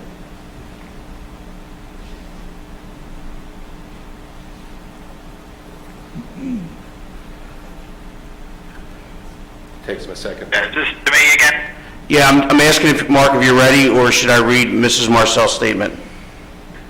Yeah, I apologize. I'm ping-ponging back and forth between the phone and YouTube because the sound over the phone is really bad. So I just want to say again, that's my delay. I'm not playing solitaire. I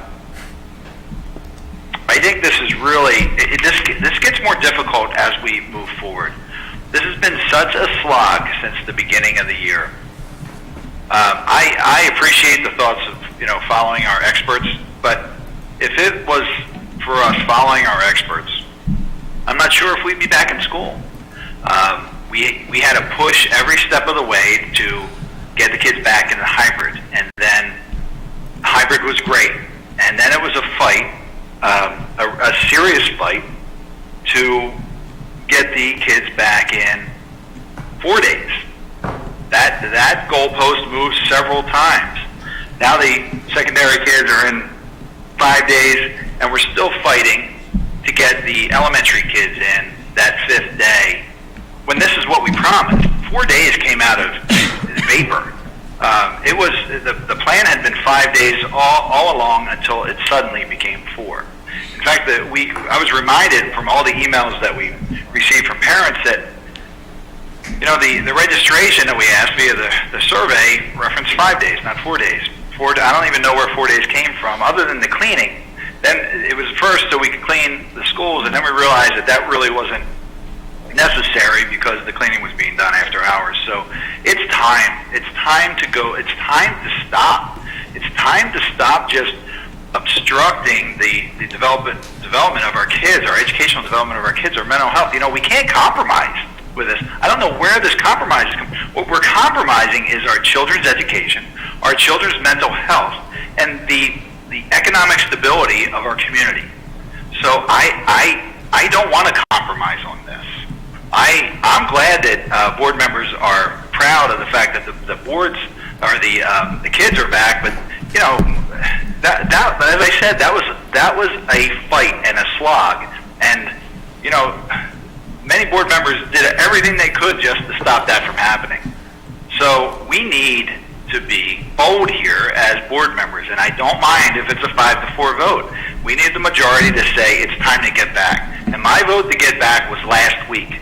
I'll take next week. I'll take the week after. I don't want to go a day after that. So Dr. Fraser shared with us in an email that the week of the 8th is what they could do.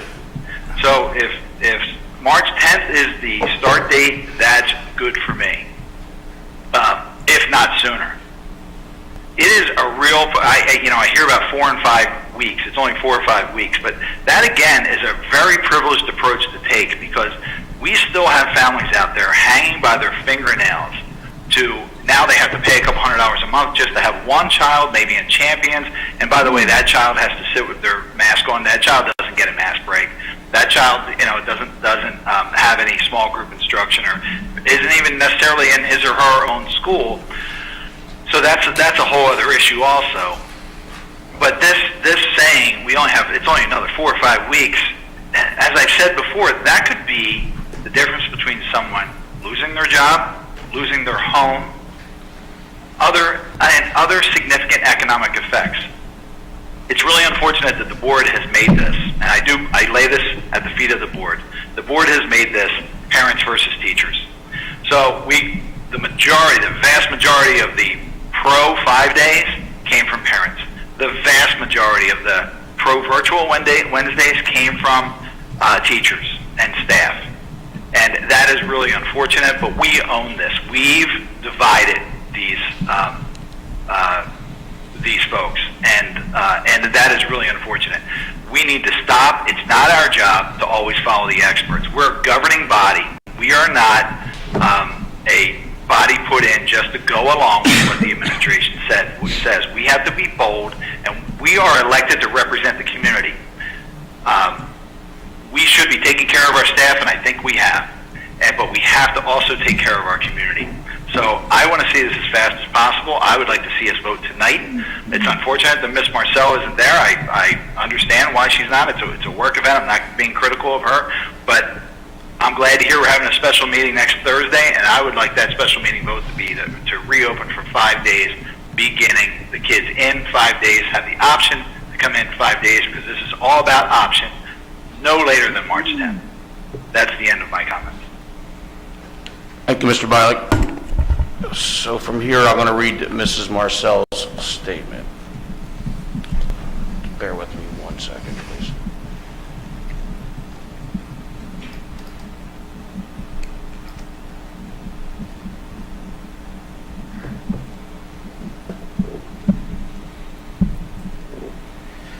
Mrs. Marcel says, I apologize for being unable to attend tonight's meeting, but I look forward to discussing virtual Wednesdays with my board colleagues in the March 4th special board meeting. Thank you to all the parents and staff members that have emailed us on this topic over the past week. It has helped me to see that many sides of this issue. First, I am happy that we have elementary students back in person learning 4 days a week, and appreciate all the work done by our staff to change the classrooms, buildings, and more. When touring Holland Elementary in Goodnoe, you could see how much hard work, flexibility, creativeness it took to make the successful transition to our students. In terms of virtual Wednesday, I see this issue through various lenses. As a mom, yesterday I had my fifth grade daughter texting me TikTok videos during the time she should have been in school on virtual Wednesdays, and then later in the day playing video games alone in her room during her free time because she didn't have a special on her schedule. I also yesterday had my son, who's in kindergarten, and he also has an IEP and a reading support, working with a babysitter that couldn't find the link to his library special. So they spent the time doing letters together instead. While my family will be fine regardless of the decision, I can sympathize with many parents that have been struggling through virtual learning with their children. As a daughter of educators, I see how virtual Wednesdays benefit teachers, and I absolutely appreciate their hard work through this challenging year. However, I would love to hear from them about how we can bring the benefits of virtual Wednesdays to the other days of the week, and so we can build on the good work of our staff for our elementary students. As a school board director, I recall the four-day schedule being discussed as a temporary measure to help students and teachers acclimate back in-person learning. Overall, I worry that most of our youngest students struggling with the transition in the middle of the week, student achievement gaps, and special education students that may be struggling with virtual learning. I'd like to see the students back 5 days in person, scheduled by the fourth marking period at the latest, with a preference for sometime next month. With 5 days in March, I look forward to talking to my board colleagues soon about how to reasonably get our elementary students back in 5 days per week in the near future. Mr. O'Donoghue? All right. Just to comment, I do not see how the board can lay blame of pitting teachers against students. I take no blame for that. I mean, against parents. That I take no blame for that. I don't think it's a blame game here at all. And when I talked about the relevance or no relevance of 5 Wednesdays, I wasn't really saying one way or the other which way you could go either. We could all vote unanimously to come back in 2 weeks, or we could all vote unanimously to wait to the fourth marking period. I mean, it's just saying we're at the end here. We're at the goal line. We're gonna score. Okay. My point is. Now, just to try and put it into numbers, if I'm looking at this correctly, the last day of the marking period is March 31st. Which is the day before spring break. Okay. So let's just not include spring break, because that means that we're not going to get that the 7th. Is that what you're saying? No, we would be back the fourth marking period. Spring break is short. Yeah, spring break is just Thursday, Friday, and Monday, so the 7th would be the first Wednesday of the fourth marking period. You're already saying 2 weeks, so the first day that we would be able to, the soonest we could do it could be the 10th, right? Of March. Of March, which is 2 weeks out. Make that 13 days. And then if we wait, we're really looking at 3 Wednesdays, right? Unless we come back on the 31st. Are you saying, do we count that last marking period and come back on that Wednesday? Now you're talking the difference of 2 weeks. I don't think we should be making a big deal out of this, to be honest with you. And so let's vote on it next week, and I think it's really not a big gap. We really shouldn't be arguing about 2 weeks. That's my point. So let me just, so I understand, you're saying consistent with start the fourth marking period. I really don't care when we start. We could start 2 weeks or 2 weeks later. You know, I would say, why not? If you're going to say fourth marking period, to make it it's a Wednesday. You might as well make it the last day of the third marking period. It's right on the cusp. It's the day before spring break, correct? Yeah. It's a Wednesday. It's still a Wednesday. The only piece I would add about March 31st there, with it being the day before spring break, especially now that we do have the shortened spring break, is that we do oftentimes see diminished attendance on that, just because people, expand. This makes it even better then, because Wednesday's pretty much an extension of spring break anyway. If we scheduled it that way, we could have scheduled it that way. So no, I'm not going to make a motion to amend the calendar. I'm joking, but we're really talking about the 17th and the 24th that we're missing, and 3 Wednesdays. So, I mean, as I said, I don't think by waiting we're really gaining anything. I think that can be seen. But on the other hand, it gives the teachers more time to figure out how they're going to adjust. So we'll vote on it next week and see how it goes. So I'll be very brief. Since July, I've been saying kids need to... I don't know if is this ending, because I have a comment. Is it too late, or should I can't fully hear? Please, jump in. I know there's a delay, so I don't know where you're at in the conversation, Kat. Okay, so can I talk right now? It's hard to hear. Yes, please. Okay. So I think we are all completely unified in wanting to get kids back 5 days. There were certain assertions and things made in describing how we got here, which I actually found pretty offensive. I'm just not even going to address that at the moment. But, you know, in moving to the 5-day plan and eliminating virtual Wednesdays, I'm concerned that, like, we've completely, like, sort of dismissed and not acknowledged the significant educational points that were in the recommendation to maintain virtual Wednesday. So we're dismissing a lot of the recommendations of the administration and nearly everything that we've gotten in email from teachers. So rather than just like full speed ahead on this, can we think about how we could incorporate some of the things that are lacking for teachers in this dual model? I know Central Bucks dismisses their elementary kids earlier as a result of this plan, so that there's more prep time for the teachers and things that could happen. And maybe that could align because the middle schools and the high schools are dismissing earlier too. I just think that we need to figure out how can we get students back into school, if that's the will of the board, on those Wednesdays, but also figure out how to accommodate some of the things that are real and specific. You know, I don't want to just completely dismiss all the things that teachers are asking for and saying what they need and what the administration needs for a quality education. So rather than hurrying something for a vote, and I appreciate that the comment from Mr. Hidalgo that the timing is less important than getting it right, I think that, you know, we need to pay attention to some of this to see what we can incorporate, and if an extra week or two can make that happen, we should do that.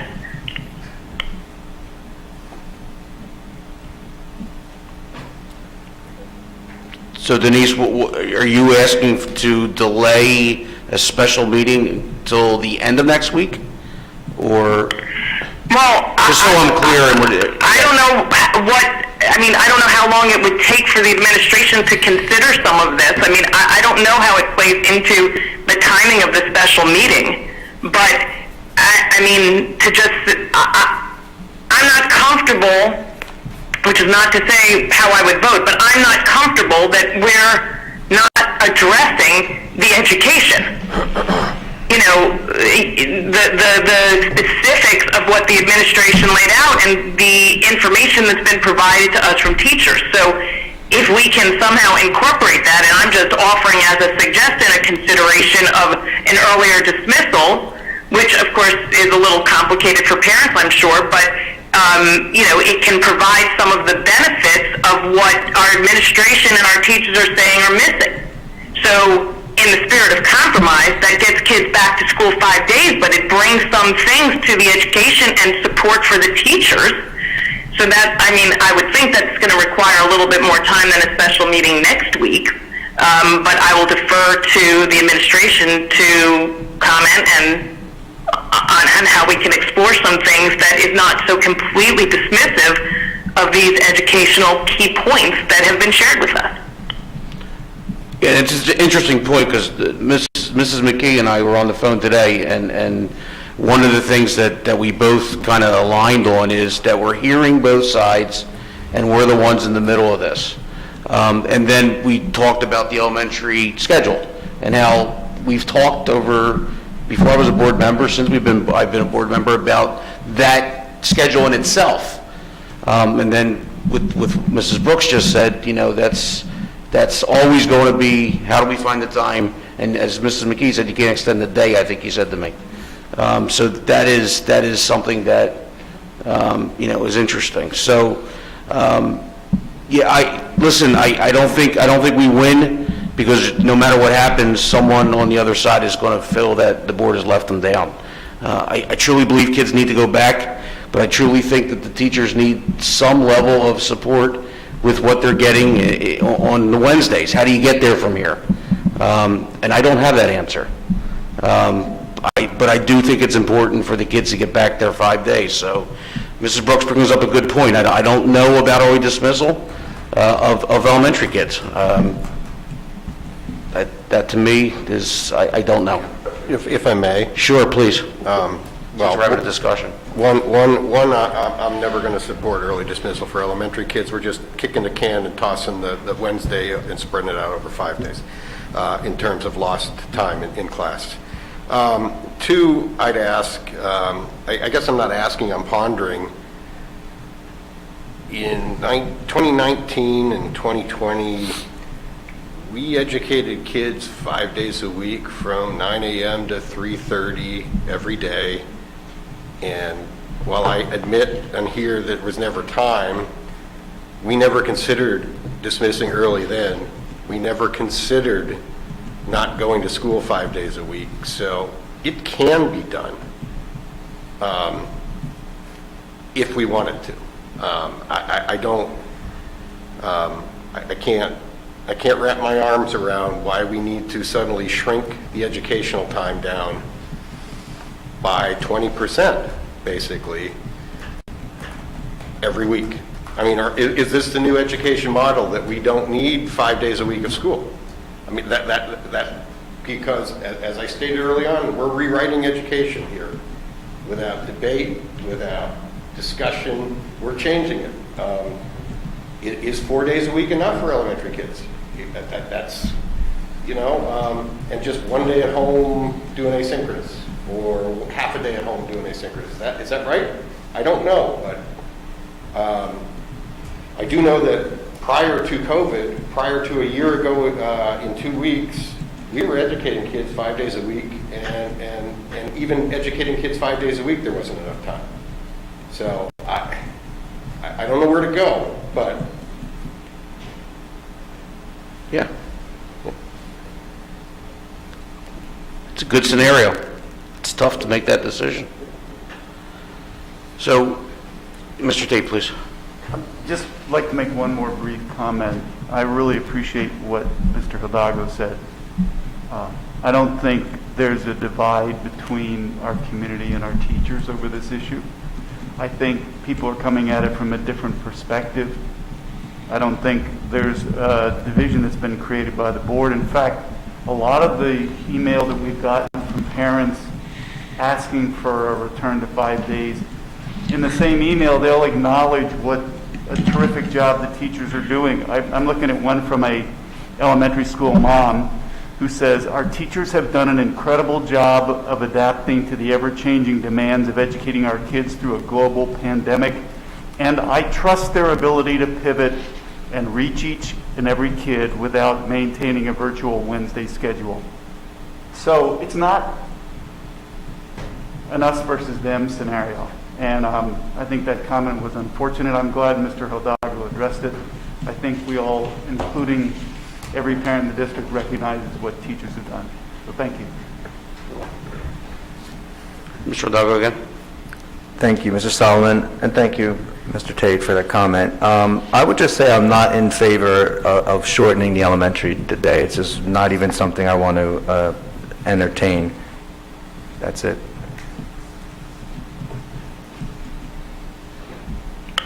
Can I just add something here? Sure. I put forth a suggestion of a consideration of shortened day. That's just a brainstorming idea. I'm asking if there's a way that we can look at a reopening that's going to address some of the concerns that the teachers are facing in this dual model. One possibility, because another school district is doing it, is what I offered. I'm not suggesting it as that is the answer, but to be completely dismissive of teacher feedback and the administration recommendation of the deficiencies that exist, by not continuing virtual Wednesdays. I'd like to see how we can incorporate that. I defer to the administration on recommendations on how to achieve that. And so that's what I'm suggesting. I'm not saying shortening the school day is the answer. I'm deferring to the experts to incorporate that in. And Ms. Brooks, I apologize if you took it that way. That I did not mean to be dismissive, so my apologies for that.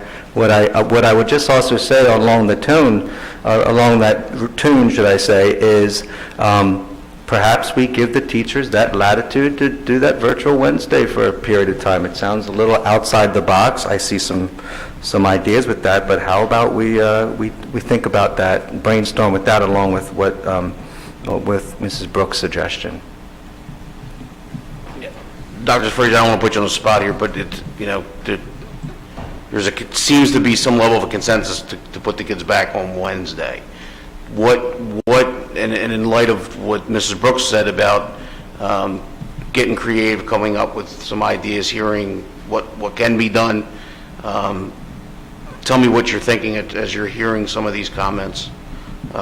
What time frame, you know, that type of thing. I'm trying to figure this out, you know, sounds like the board wants to go back. I don't want to say, do you need time, but, you know, what would happen tomorrow? I mean, if we leave here tonight with a consensus to go back, we have a special meeting, what prep or ideas can you get done in a very short period of time to address some of Mrs. Brooks' comments, and I'm sure other comments as we leave here?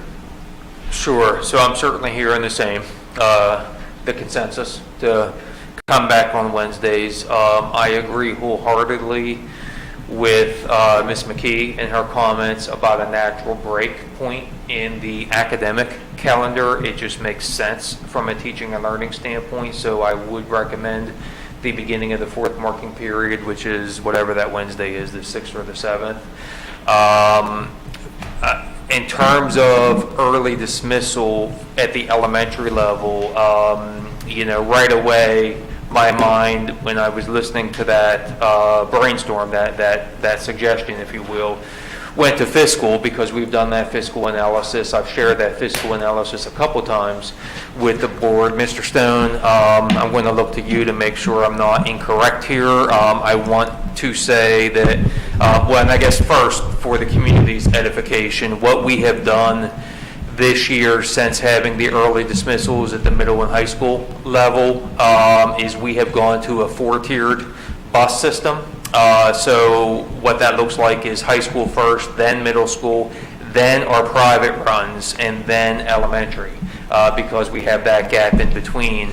And if we were to flip-flop the elementary and the private, which would be necessitated with an early dismissal at the elementary level, Mr. Stone, I want to say the price increase of doing that is somewhere in the $600,000 range. Yes, that's correct, Dr. Fraser, but I'll note that it would not be a flip-flop of elementary and non-public. They would be combined together, and we would essentially return to a 3-tier model. So that's where the cost increase comes, is because we would need additional buses to service those two groups at the same time. Makes sense, and thanks for that correction. So, you know, looking at this from a $600,000 price tag in light of the overall budget deficit that we have, and it's not a one-year deficit, it's a systemic deficit that we have. You know, again, we have not gone beyond the fiscal analysis of that, but I do know that $600,000 is a whole lot of money, given where we're at, and frankly, you know, even not given where we're at. That's a lot of money. So my preference, and Mr. Hidalgo, I appreciate your comments as well, in terms of looking at this just realistically from a time frame standpoint. I would appreciate the consideration anyway of looking at that first week in April. Again, I do think that March 31st is a different kind of Wednesday from the other Wednesdays before and after it. That's just the nature of it, and it will be next year and the year after as well, probably. So it's not good or bad. It just is what it is. So I think that would be maybe threading the needle in the best way that we can. We're certainly not going to make everyone happy. That's true on, you know, with every stakeholder group that we have, and I think our job is to make the best decision for kids and the best decision for the people who are teaching the kids, because all routes do lead to the classroom. And so, you know, if there would be a willingness to look at the dates in those sorts of ways, and you know, look at that first week in April, I think sitting here this evening, that might be, in my gut reaction analysis, the approach to take, as opposed to looking at an early dismissal, knowing what that price tag, the price tag that it carries. Yeah.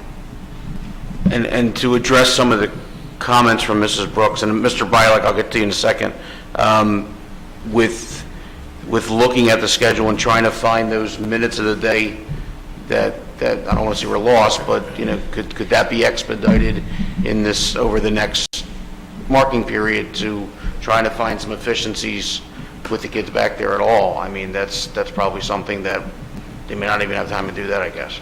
Yeah. We'll take a look at everything. Yeah. It's, it's a We're lot writing easier. history books as we move along, as I like to say. Sure, yeah, it's certainly easier said than done, but Yeah. we will take a look at everything, for sure. Mr. Bialik, you have a comment, sir? Yes, my comments were referred to a couple times, so I just want to clarify. I think part of my comments were either misunderstood or being mischaracterized. I suggested that we have created an issue of parents versus teachers, and I'm talking about in our inbox. Of course, our parents appreciate our teachers. Of course they do, just as much as our parents appreciate, or our teachers appreciate our community and our parents. What I'm talking about is if anybody had the opportunity, anybody in the public had an opportunity to look in our inbox, it was very, very clear, with very few exceptions, that the community and parents were writing into us virtual Wednesdays to go back 5 days, and the staff was saying, please keep virtual Wednesdays. And both have very, very good points. And if we I didn't add up the amount of emails, but it seems very equal on both sides. The reason I said that we created this is our indecision. Our indecision as a board, and you may disagree, and that's fine, but I don't want to portray it out there that the parents don't appreciate the teachers. I think that's unfair, and that's not what I said. So as I said, we've moved the goalpost many times. The board has lacked commitment and lacked decision, and that's what has caused this issue. Teachers saying they want one thing, parents saying they want another. Again, I'm not suggesting that there's infighting between those two organizations. That's what those two groups, that's what we're experiencing as board members. That's all I have. Mr. Block? Yeah, I just want to make a quick comment there on something Mr. Bialik said about the board lacking commitment. I disagree with that statement. I would characterize it another way. I think the board disagreed, and I think that's okay. And in quoting Mr. Bialik from a past meeting, it's okay to disagree. We need to be respectful when we do it. So this board didn't lack commitment. This board made decisions, and some folks changed their minds and changed course due to circumstances consistent with the positions they took early on. And I don't see that as folks owning their own vote, as we all have to on this board. We have to stand behind those things. I do believe that it's been tough, and that goes back to the fact that there's a unique circumstance created by the pandemic on everybody, and everybody's got a point of view, and that makes it tough. We talk about what was happening 2 years ago in education. People's mindsets, personally, were completely different prior to this pandemic. The professional world and how we do things in the professional world is completely different a year ago. So things aren't the same. The good news is we've got a year of experience to deal with it better. We've got a situation with the virus that appears to be moving in the right direction. We have vaccines on the horizon. We have people feeling more comfortable to come back in the building, and we're getting down the right path. So, let's not look back for anything other than experience. Let's try to get together. Let's try and get something done that everybody wants, but wants it in a different way. Hopefully we can do that next week. I appreciate everybody's input. Again, I think we all want the same things. We're a little different in how quick we want to get there, or how we want to do things, but we're close. So let's continue to do this.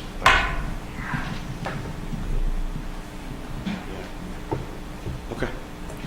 Tuesday or Thursday of next week. For a special. Can I go for a Thursday only so we don't have another day? I say Thursday. Okay. Virtual.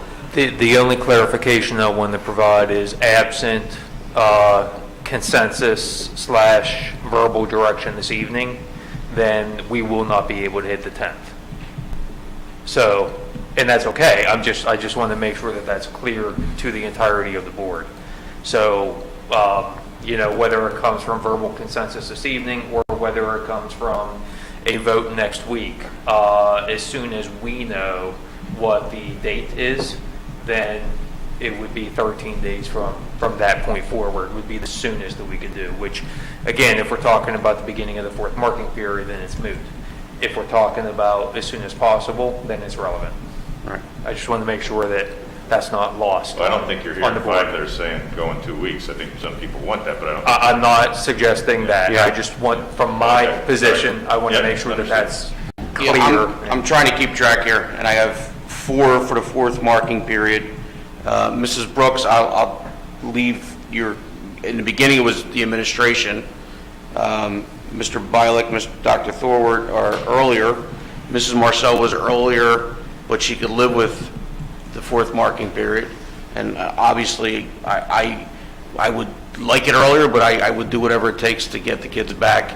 And if the consensus goes to the fourth marking period, I'd have to live with it to get the kids back. So that's kind of, with her not being here and the way she left her statement open, could go either way. And just to clarify, at the education meeting, the administration's position was fourth marking period, so I didn't articulate that specifically, but that is where my head was in stating that I supported what the administration was recommending. Okay. With that being said, then you have 5 people, 5 board members saying fourth marking period.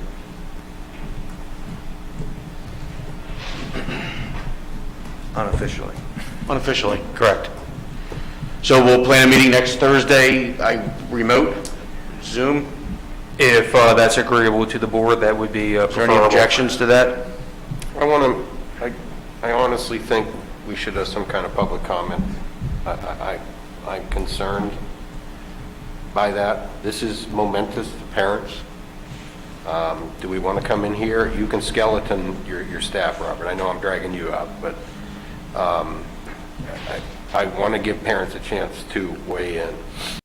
Live. In Zoom, they can't weigh in at all, the way we're set up now. If we wanted to, and it's certainly up to the board, we could revert back to how we were doing it and have Ms. O'Grady read public comment. It's The problem with that is, I want public comment to count, and I don't want it to be name calling. It's easy to be mean behind a screen, and it's easy to fire off whatever you want behind a screen. It's harder to get up and do what these folks did tonight, and that's come out and face us and address the board and speak. I'll defer to the rest of the board. I just think it's kind of important. However you want to handle it, it is fine. Need some feedback here. Can I just say, Mike, if we don't vote on this tonight, the earliest we're looking at is the 17th now. I understand. Okay. I didn't get yesterday, Joe. Or last week, right. Yeah, so, but I think it's important that we have a vote, and I think it's important for Ms. Marcel to be here.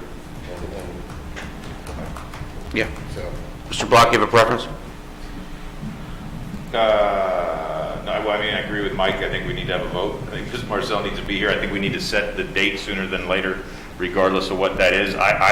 This is just me, I thought we were going to do an in-person meeting consistent with what we've been doing with the committees, and here just do a special meeting, but maybe I don't have a problem doing virtual either. I just was assuming we were here. Is that a bad assumption? That was a bad idea and a bad joke to mention virtual. I'm committed to coming in person. Yeah, no, I thought I heard up there that there was a suggestion to do that, and I didn't realize. My bad.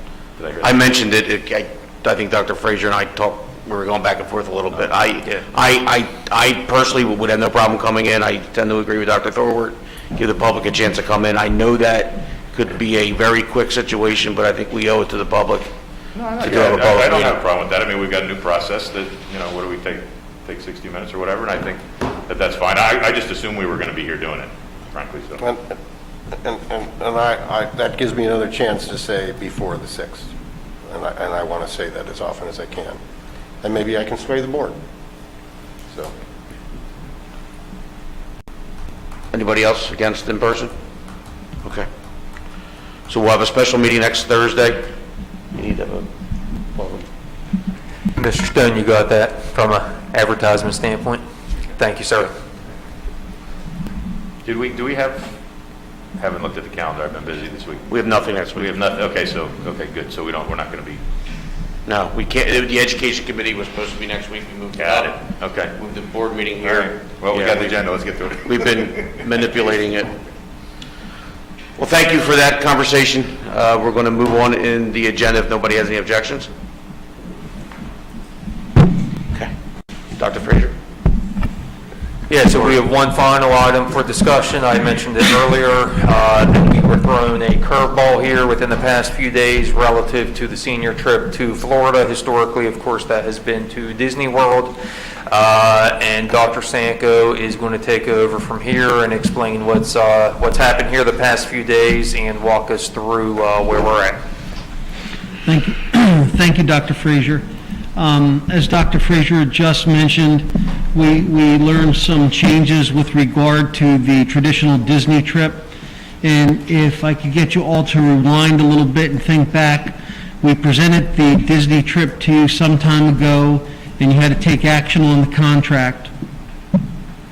And since that took place, we then brought to you the delay in the delayed trip, and we pushed the trip back 6 weeks with the intent and the hope that things would loosen up with regard to COVID-19, including travel restrictions, quarantining, all of the things associated with COVID-19. Moving through that process, we learned from our travel agent, World Class Vacations, that a March 5th meeting was going to take place between World Class and Disney. And as Dr. Frazier said, historically we've stayed on Disney properties for decades. Our people know the trip, our advisors know the trip, and with that, the March 5th meeting that was moved up to February 19th, which was last Friday. So we received this update and this information on Friday. And at that point, we learned and received confirmation that Disney is not accepting student groups before June 1st. So that means essentially there is no Disney trip as we know it, because Disney is not accepting student groups. So the next logical question would be, can we schedule this trip for our students so that we could get our seniors to Disney after June 1st? And the short answer to that is no, we cannot schedule after that June 1st without significantly interfering with other things, including graduation, which we certainly have some control over graduation. We cannot move the trip too far beyond that, because after graduation takes place, the students are no longer Council Rock students any longer. And we do have some scheduling conflicts because there are other schools that this travel agent schedules with, and they have occupied some of those later dates. However, in doing this work, and we've spent a lot of time and energy, particularly our high school principals and our advisors, however, there is another possibility for consideration. And Matt, if you don't mind going to the next slide, please. And Dr. Sanko, while we Yes. transition slides, I just want to make sure that it's clear for everyone at home that when we say that Disney is not accepting student groups before June 1st, we're talking about that from a lodging standpoint in particular. Is that correct? That's correct. Thank you for that clarification. They are accepting student groups to attend their park. and their parks. And as I mentioned before, when we talked about Disney, that our students would have to register each day, and we would be able to have students attend the park, but they would not offer lodging before June 1st. Thank you, Dr. Frazier. So there is a possible alternative. And the alternative would include the same trip dates, May 25th to 29th, and the location of where our students would stay would be at Universal's Cabana Bay Beach Resort. It's a location that we have never stayed before. It's a location that we have not gone and scoped out, nor do we know the lay of the land like our folks do when we stay at Disney properties. Traditionally, our students spend 3 days in Disney on the traditional Disney trip, and they travel some miles away to spend 2 days in Universal. With this possible option, it would be 3 days at Universal and 2 days in Disney, kind of flip-flopping what we've traditionally done. As you also remember, we talked about our students having an option to have 1 roommate, 2 roommates, or 3 roommates per room, which would give us a double, a triple, or quadruple room with our students. With the possibility of going to Universal's beach resort, our students would not have any quadruple rooms anymore. We would have to redo all the student rooming assignments, and ultimately that cost would result in less expensive costs for some of our parents who have chosen the double occupancy for the traditional Disney property stay. There are concerns with regard to this trip, and some are consistent with what we've shared before in regard to making a trip happen at this time of the year. I think it's fair and it's important to say that everybody who has dedicated time and energy to working on this, we're working very, very hard to get to yes and have an understanding. We want to give these opportunities to our students, but it's very important that our community and you all as a board understand what's happening with regard to the work that we're doing in trying to prepare to provide these opportunities for our students. So typically when we go on any trip, the planning for that trip, regardless if it's the music trip to Italy or to Disney, we begin that planning a year in advance. And with regard to this brand new trip possibility, we're looking at having 3 months to do that. I mentioned the room assignments, which is a relatively big deal for our advisors as well as our administrators, and it will be a big deal possibly for some of our families because it may mean kids who have made arrangement to stay with their friends. That may look different.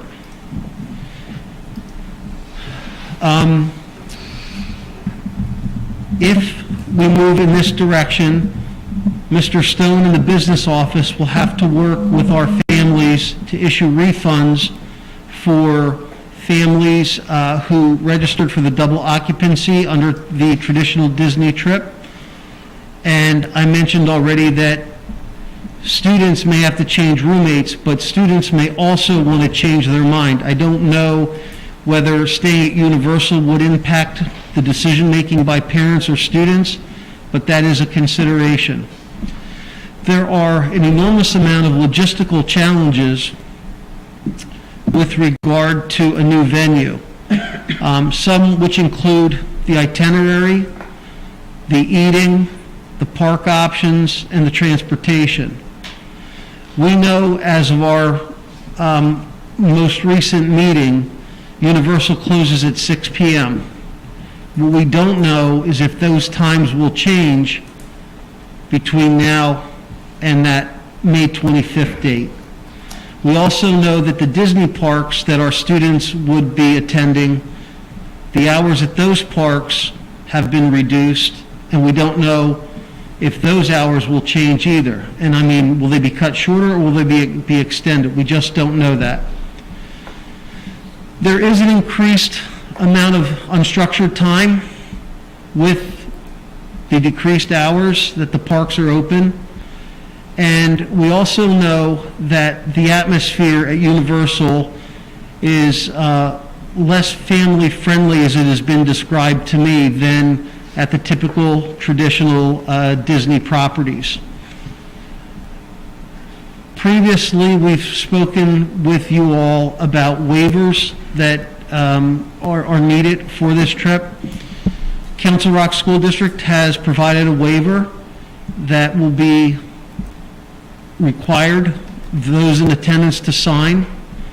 World Class Vacations has also provided a waiver that our families will be asked to sign. Disney has also provided a waiver, and we will still have to sign that because our students would still be traveling to Disney parks. Again, we just can't lodge there. And we anticipate that with that, we anticipate that Universal will ask us the same kind of waiver, ask us to sign the same kind of waiver that Disney does, that Disney has asked. With moving rooms from quads and triples to doubles, we know that our students will take up more square footage. They'll be spread out. It would require us to look into having more chaperones. Now, with World Class Vacations, every 20 students who register to attend the trip, we take one chaperone. Council Rock takes one chaperone per 20 students. And typically that is a room with 3 or 4 students in. With rooms having 2 students, we're going to take up more square footage, and it may require more chaperones. There are some inherent challenges with that as well with regard to air, travel, seats available, and so on with additional waivers. We don't know, because we haven't been there, what the security will look like at Universal, and we don't know if they will provide more security because our students would be split out further across their lodging campus. The March 12th date is still a firm date that we need to make a decision as a district with regard to if the decision is made to cancel the trip, our families will be made whole. So that date hasn't changed. What has changed is the meeting between World Class Vacations and Disney, and what has changed is the location where our kids would stay and the itinerary and the like that I've just shared with you. The possible next steps, if this is the direction that we're going, the possible next steps would be suggested that representatives from Council Rock North and South take the traditional pre-trip visit like we would when we've sent students to Hawaii or Italy or anywhere else. Take that pre-trip visit to inspect the property, to meet with the manager, to get the questions asked, everything from, where do our students pick up their luggage when they land, to how do students find the nurse when they need the nurse, and everything in between. That would be consistent with past practice and what we've done.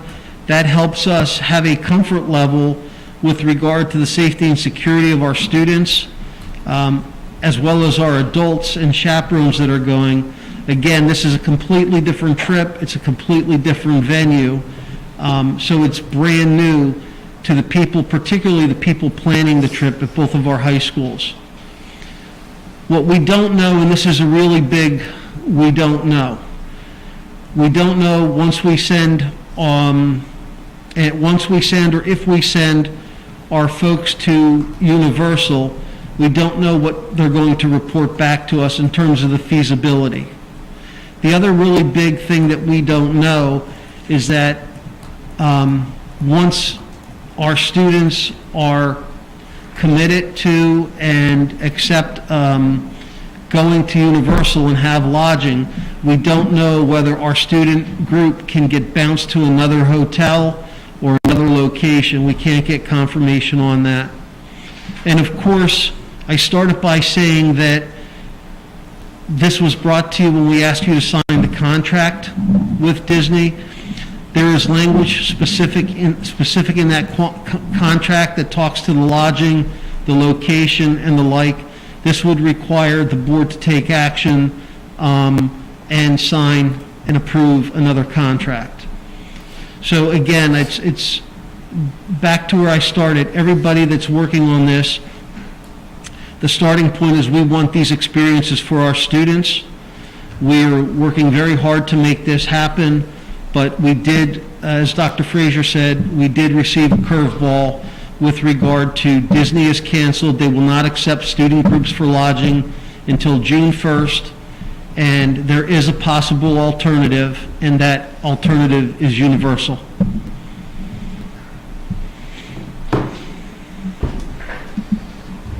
Any board follow-up questions?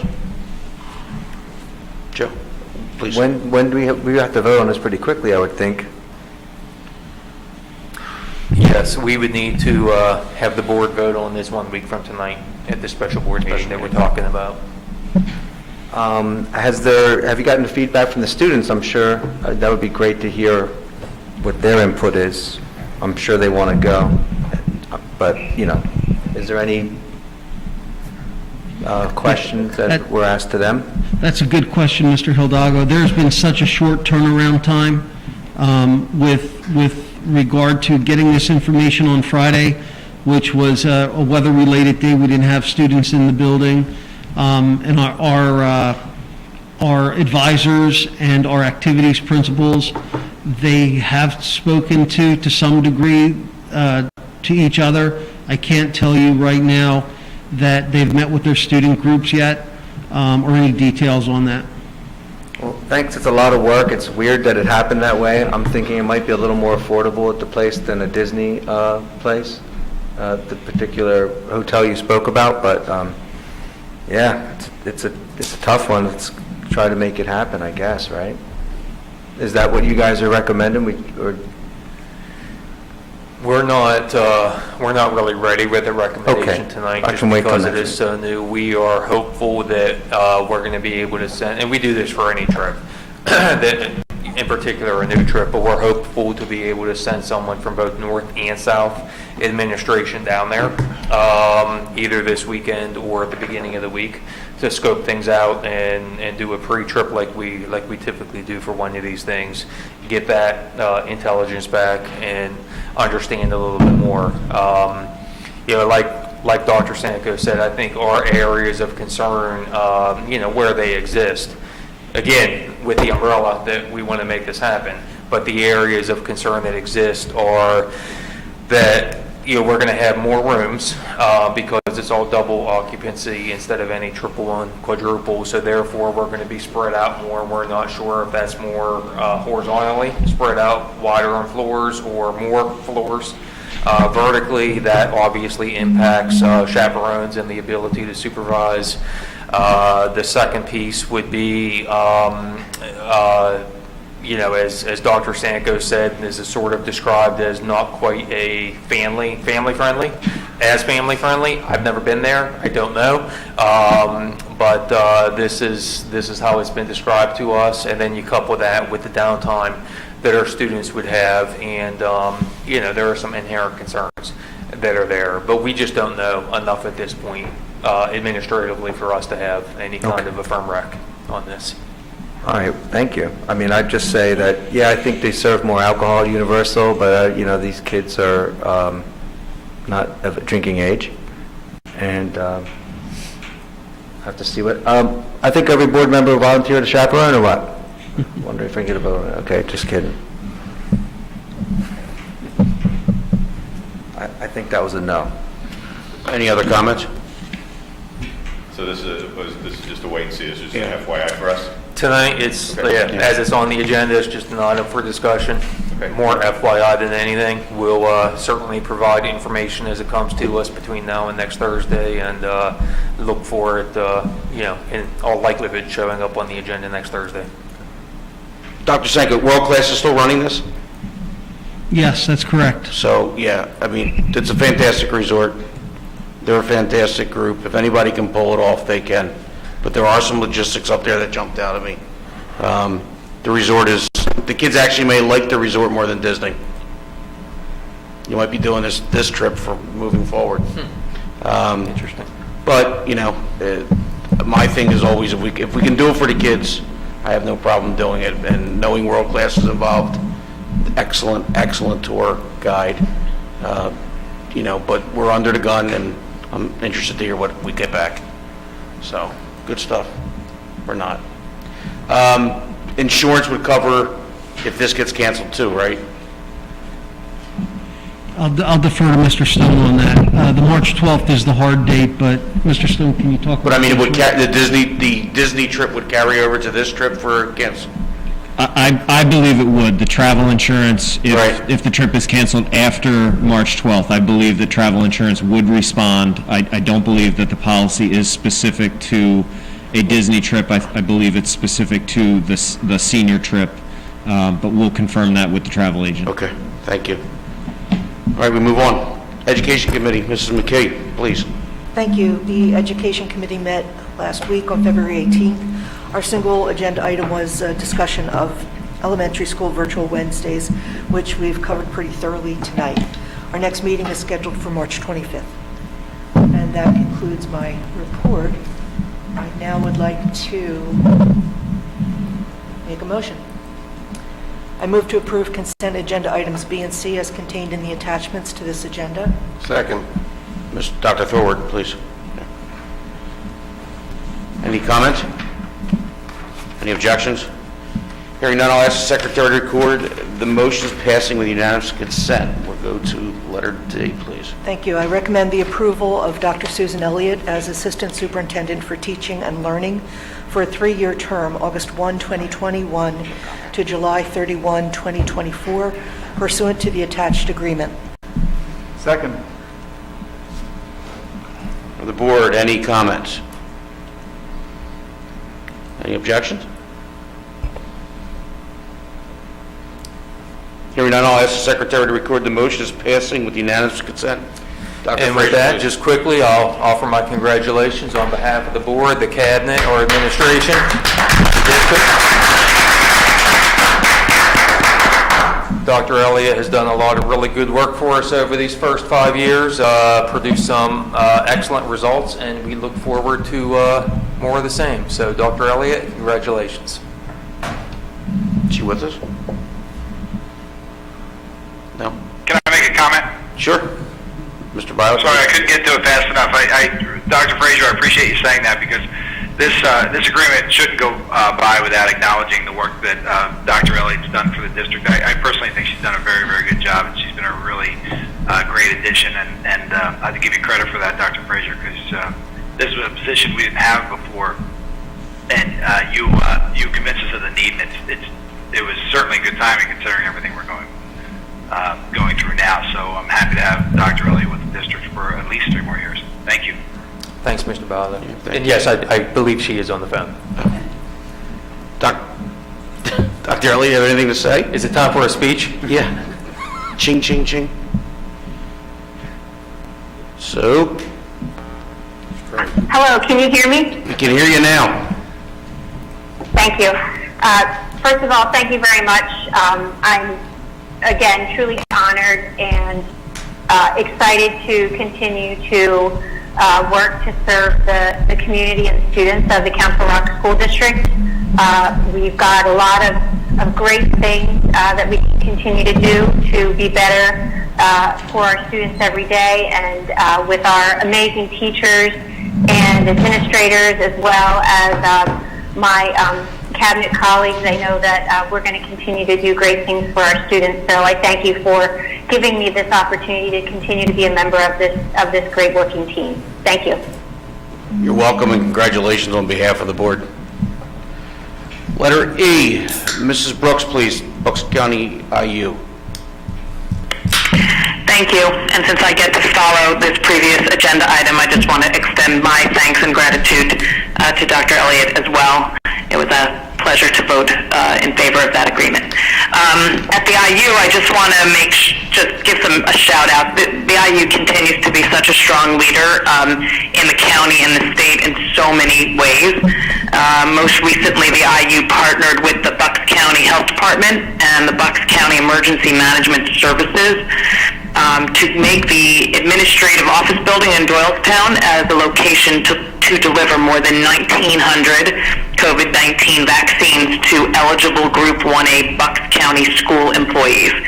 So employees from all 13 public schools, the IU, the 3 tech schools, were all given the opportunity to register and receive the vaccine at that location. At our last meeting, we had a discussion just about financial things, and in the month of January, Pennsylvania collected 5.8% less revenue than was anticipated, but the good news is that the fiscal year-to-date collections are about 1.5% over the estimate. And then we talked a little bit about the proposed budget that Governor Wolf released. It is very, very preliminary. It includes an increase in the personal income tax from 3.07% to 4.49%, and this would represent the first increase in the tax rate since 2003. This level of increase would increase revenue by over $3 billion annually. The budget included increases to basic education, special education, early childhood funding. It also increases minimum salary teachers across the state to $45,000 per year.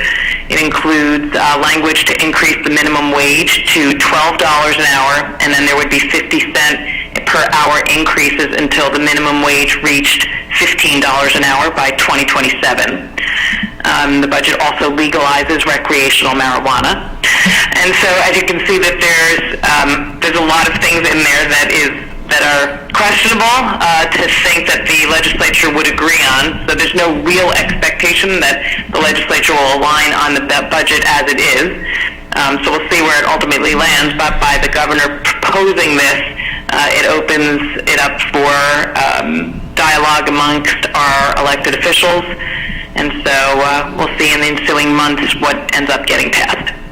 And that's my report. Thanks very much. Thank you, Mrs. Brooks.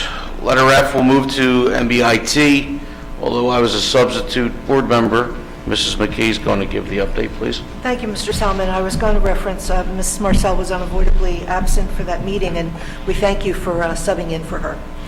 Among the topics that were covered at that February 8th meeting was a possible restructuring of operations, as there will be 2 administrative positions opening due to retirements.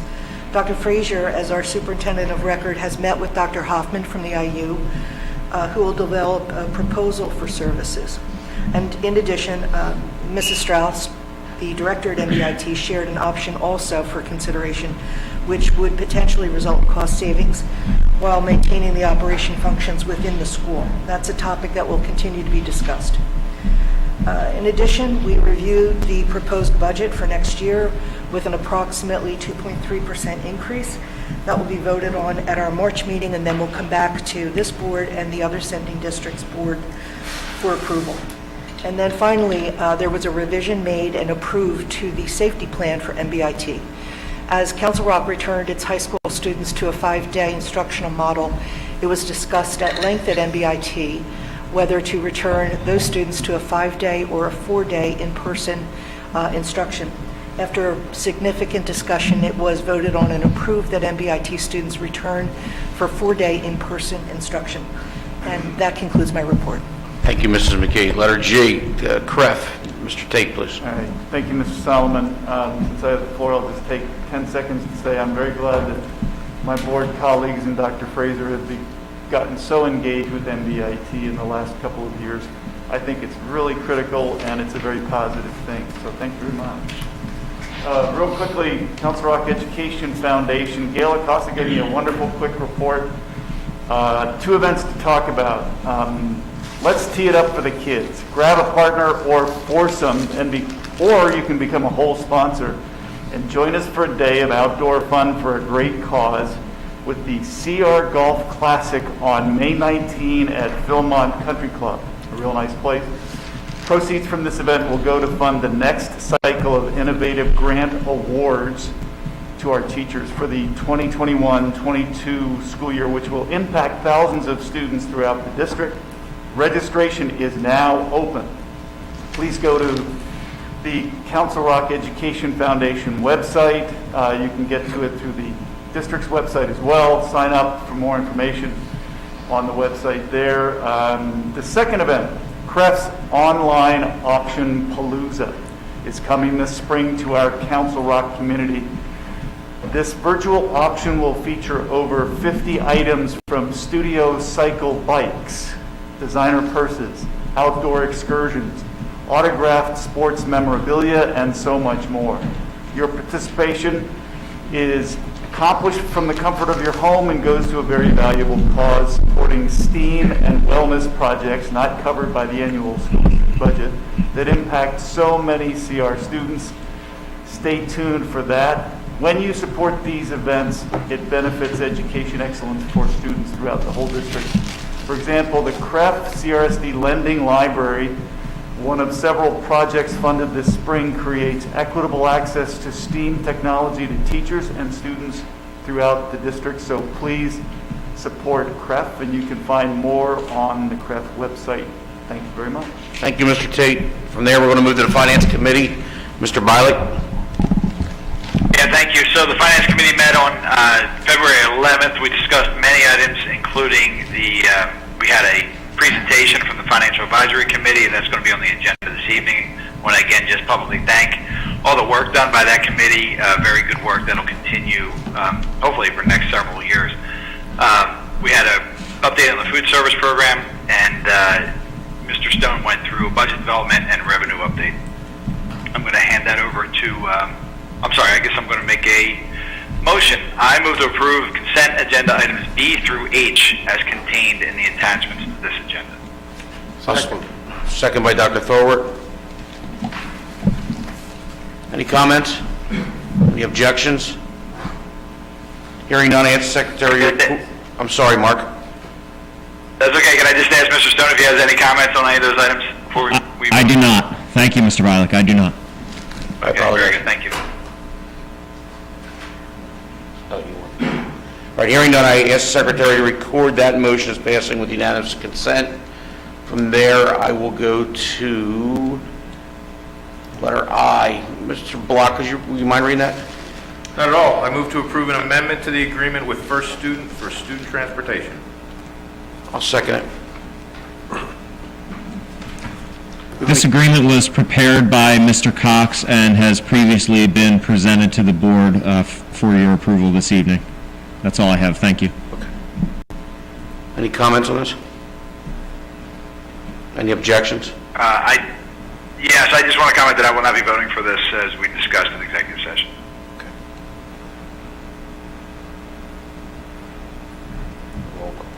Yeah. Mrs. McKay, I'm going to go to a roll call on the approval of the amendment to the agreement for the first student, as we spoke about in executive session. Thank you. Sure. Madam Secretary, have a roll call, please. Block, Mr. Block? Yes. Mark Bialik? No. No. Ed Tate? Yes. Mike Thorwald? Yes. Denise Brooks? Yes. Marion McKee? Yes. Joseph Hidalgo? Yes. Ed Solomon? Yes. Mark, just because of the delay, I'm going to ask Mr. Block to continue reading out the... I'm fine, Ed. I can hear. I'm happy to move on if you'd like. Please, then take J, please. I move to accept the report of the Financial Advisory Committee dated February 2021 and direct the Director of Business Administration to develop an action plan and implementation timeline for the recommendations. Second. Dr. Thorwald, second. I'll reiterate Mr. Bialik's comments and thank the committee for their work on this report. These recommendations are going to help lay some good foundations for the district moving forward, and I'm looking forward to working with the committee on these on the specific plans associated with the recommendations. Yeah, tremendous work. Thank you. Any further comments from the board? Any objections? Or hearing none, I ask the secretary to record the motions passing with unanimous consent. You can keep going, Mr. Bialik, with letter K, please. Certainly. Item K, I move to approve the current 2020-2021 bus routes subject to adjustment and modification as determined by the administration to be necessary and appropriate to ensure the safety and efficiency of the transportation operation during the school year. Second. Dr. Thorwood, the second. This recommendation is before the board because of the change to the return to 5-day instruction at the secondary level. So we are presenting the revised bus routes that changed just slightly in order to accommodate that change in the model. Okay, thank you, sir. Any further comments from the board? Any objections? Hearing none, I'll ask the secretary to record the motions passing unanimous consent. Mr. Bialik, continue, please. Yes, I move to approve the attached agreement addendum for the Council Rock North Junior Prom to move the date from April 23rd, 2021 to April 29th, 2022. I'll second it. I'd like to point out before the board takes action that this recommendation comes before you as a decision of the Council Rock North Junior class.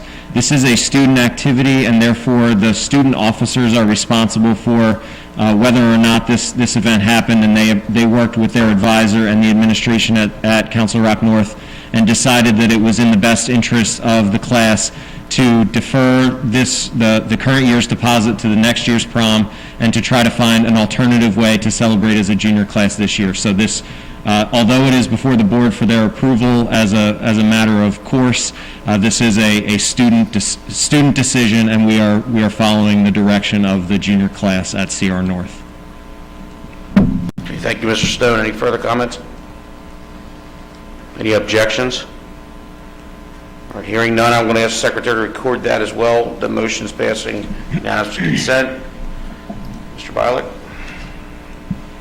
Item M, I move to approve the acknowledgement form for safety representatives as attached to this agenda, and further, I move to appoint Daniel Griesbaum and John Raddick as the Council Rock High School North and Council Rock High School South Disney Youth Programs safety representatives for the 2021 senior class trip. Second. Dr. Thorwood with the second. We are asking for the board's approval on this item simply to appoint these two gentlemen as the safety representatives. This is required of Walt Disney World in order for our group to be on premises when they are in the park. So we need to have this formalized and to Disney in the appropriate time, which is why it's before you this evening. Thank you, Mr. Stone. Any further comments? Objections? Hearing none, I'll ask the secretary to record the motions passing unanimous consent.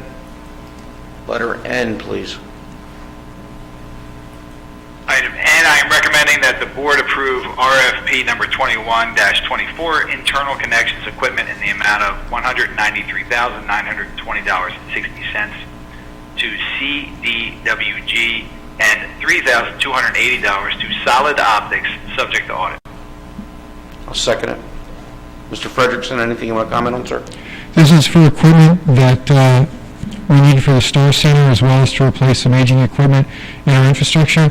We did this through the E-rate bidding process, which means that once this bid has been approved, we will file for E-rate reimbursement. We may get up to 45% back from E-rate. Okay, great. Any further comments from the board?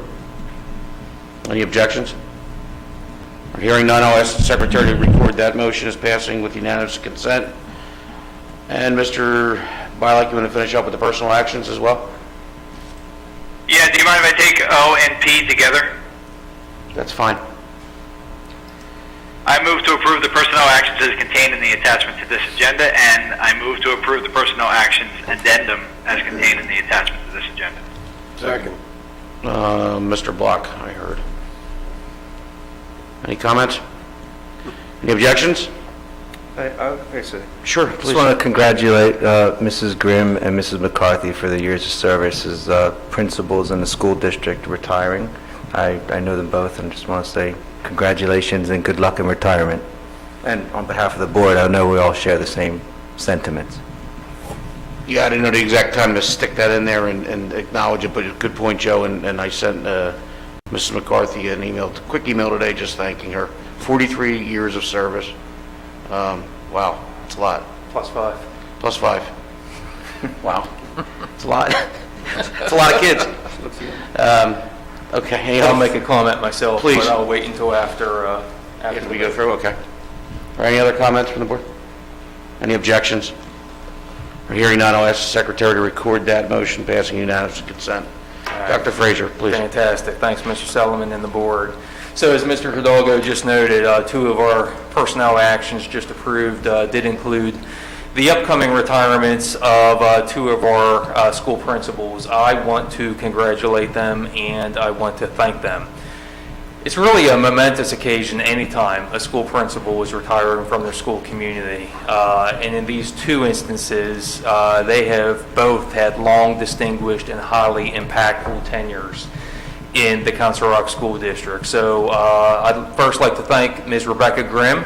Ms. Grimm joined the district in 1993 as a special education teacher, and prior to joining CR, Ms. Grimm had 10 years of experience in the educational arena.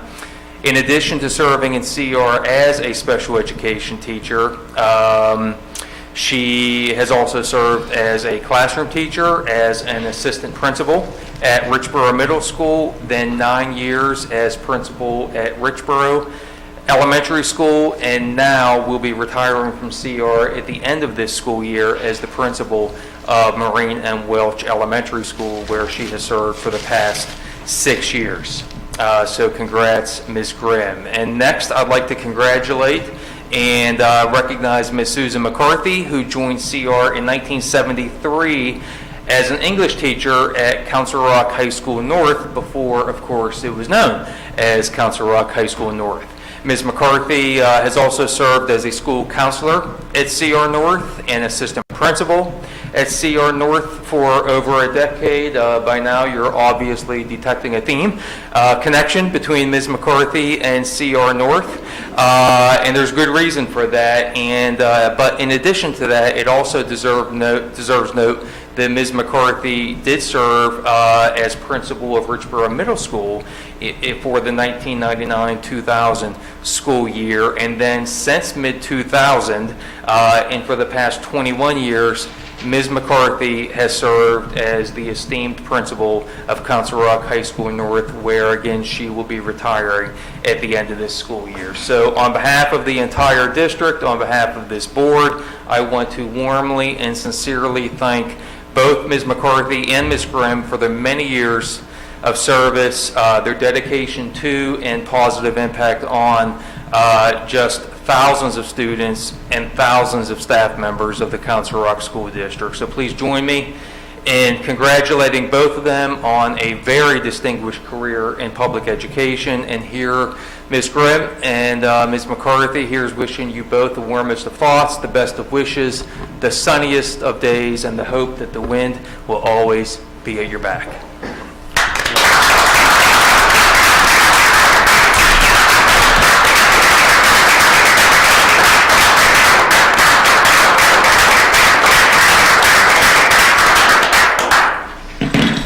Salmon, if I could just make a Please, quick Mr. Block. comment. It's not very often that you get to kind of translate things through your family, but myself, along with 2 other board members, were fortunate enough to walk the halls of Council Rock with Ms. McCarthy. So a special thank you to her for the wonderful things she's done, and also, she was able to walk the halls with my son, and I appreciate that. So. She's made an impact. Jerry said it when he left the board about how many kids had graduated in the 16, 18 years he was on. But if you think about the lives that Susan influenced in particular coming through that building for many, many years, it's truly incredible. So best of luck, as well as Ms. Grimm. Very well said, Mr. Block. Thank you. All right, from there, I want to move the Facilities Committee. Mr. Tate. Thank you, Mr. Solomon. Facilities Committee did not meet this month. Facilities Committee has an important meeting on March the 18th with a very full agenda, and I suggest that the public might be interested. A number of projects will be on the agenda March 18th. We have two agenda items. First, approval of furniture for the CR Star Center project. They're both consent. Pardon me? Right? I'm sorry? I think they're consent, both of them. B and C. They are. Thank you. I move to approve consent agenda item B and C is contained in the attachments to this agenda. Second. Mr. Block. Any board comments? Any objections? All right, hearing none, I'll ask the secretary to record that motion, passing unanimous consent. From there, we move to board new business. If I may, Mr. Tate, I think you had something. For consideration, and I don't think it's necessary to have a decision tonight, but I would recommend that we consider returning committee meetings to a Zoom online format. It is costly to hold a meeting in this building, and there are also technology limitations as we see every time we have a meeting. It is difficult for board members to participate, and also staff members to participate virtually with our technology limitations. And I would recommend that we move committee meetings back to a Zoom format. It works very well. We saw that with the Education Committee meeting last week. And that's my suggestion for consideration. Any comments? I agree. I'd be happy to do that. Well, I made my point earlier. I think we should be in this building. So I disagree, but we can vote. We won't vote on it tonight. No. I see the benefits of the technology. If we can fix that machine right there, maybe things will improve a little bit. Maybe we should look at that microphone on that table there. And I see the benefits that you're talking about. I don't really have an answer for you right now. I like being in the building, and I do see that we have a technological issue here, with the sound. Other than that, I think Mike has the good point that, public wants to come in to make comments, that would be great. I see the benefit of both, so just no rush, but I think it's something to consider. Yeah, I think we need to speak about it a little further out. The one thing I do, and I've said this about the Zoom meetings, is everything's there on the screen. You can read it, it's legible, but it's very impersonal as well. So it's, it goes both ways. Yeah, well, sure. For those of us who do 5 or 6 of them a day, there are certainly limitations to Zoom. Would you remind me, there's been so much water under the bridge. Have we been having public comment at committee meetings? Okay. We are not at this point, no. Yeah, I didn't think so. And you had mentioned cost as well, so just for the public's edification, it's really a staffing cost because typically pre-pandemic and again post-pandemic, we're across the hallway in historic classroom 1 for these committee meetings, and we just live stream those so we don't have any personnel costs. But while we're in this room, spaced apart from each other, we do.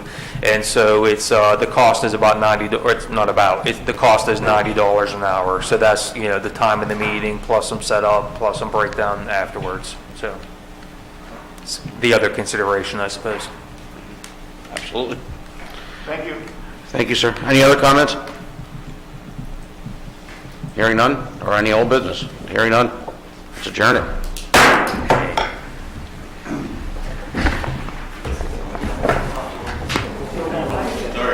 Yeah, I can show you. I had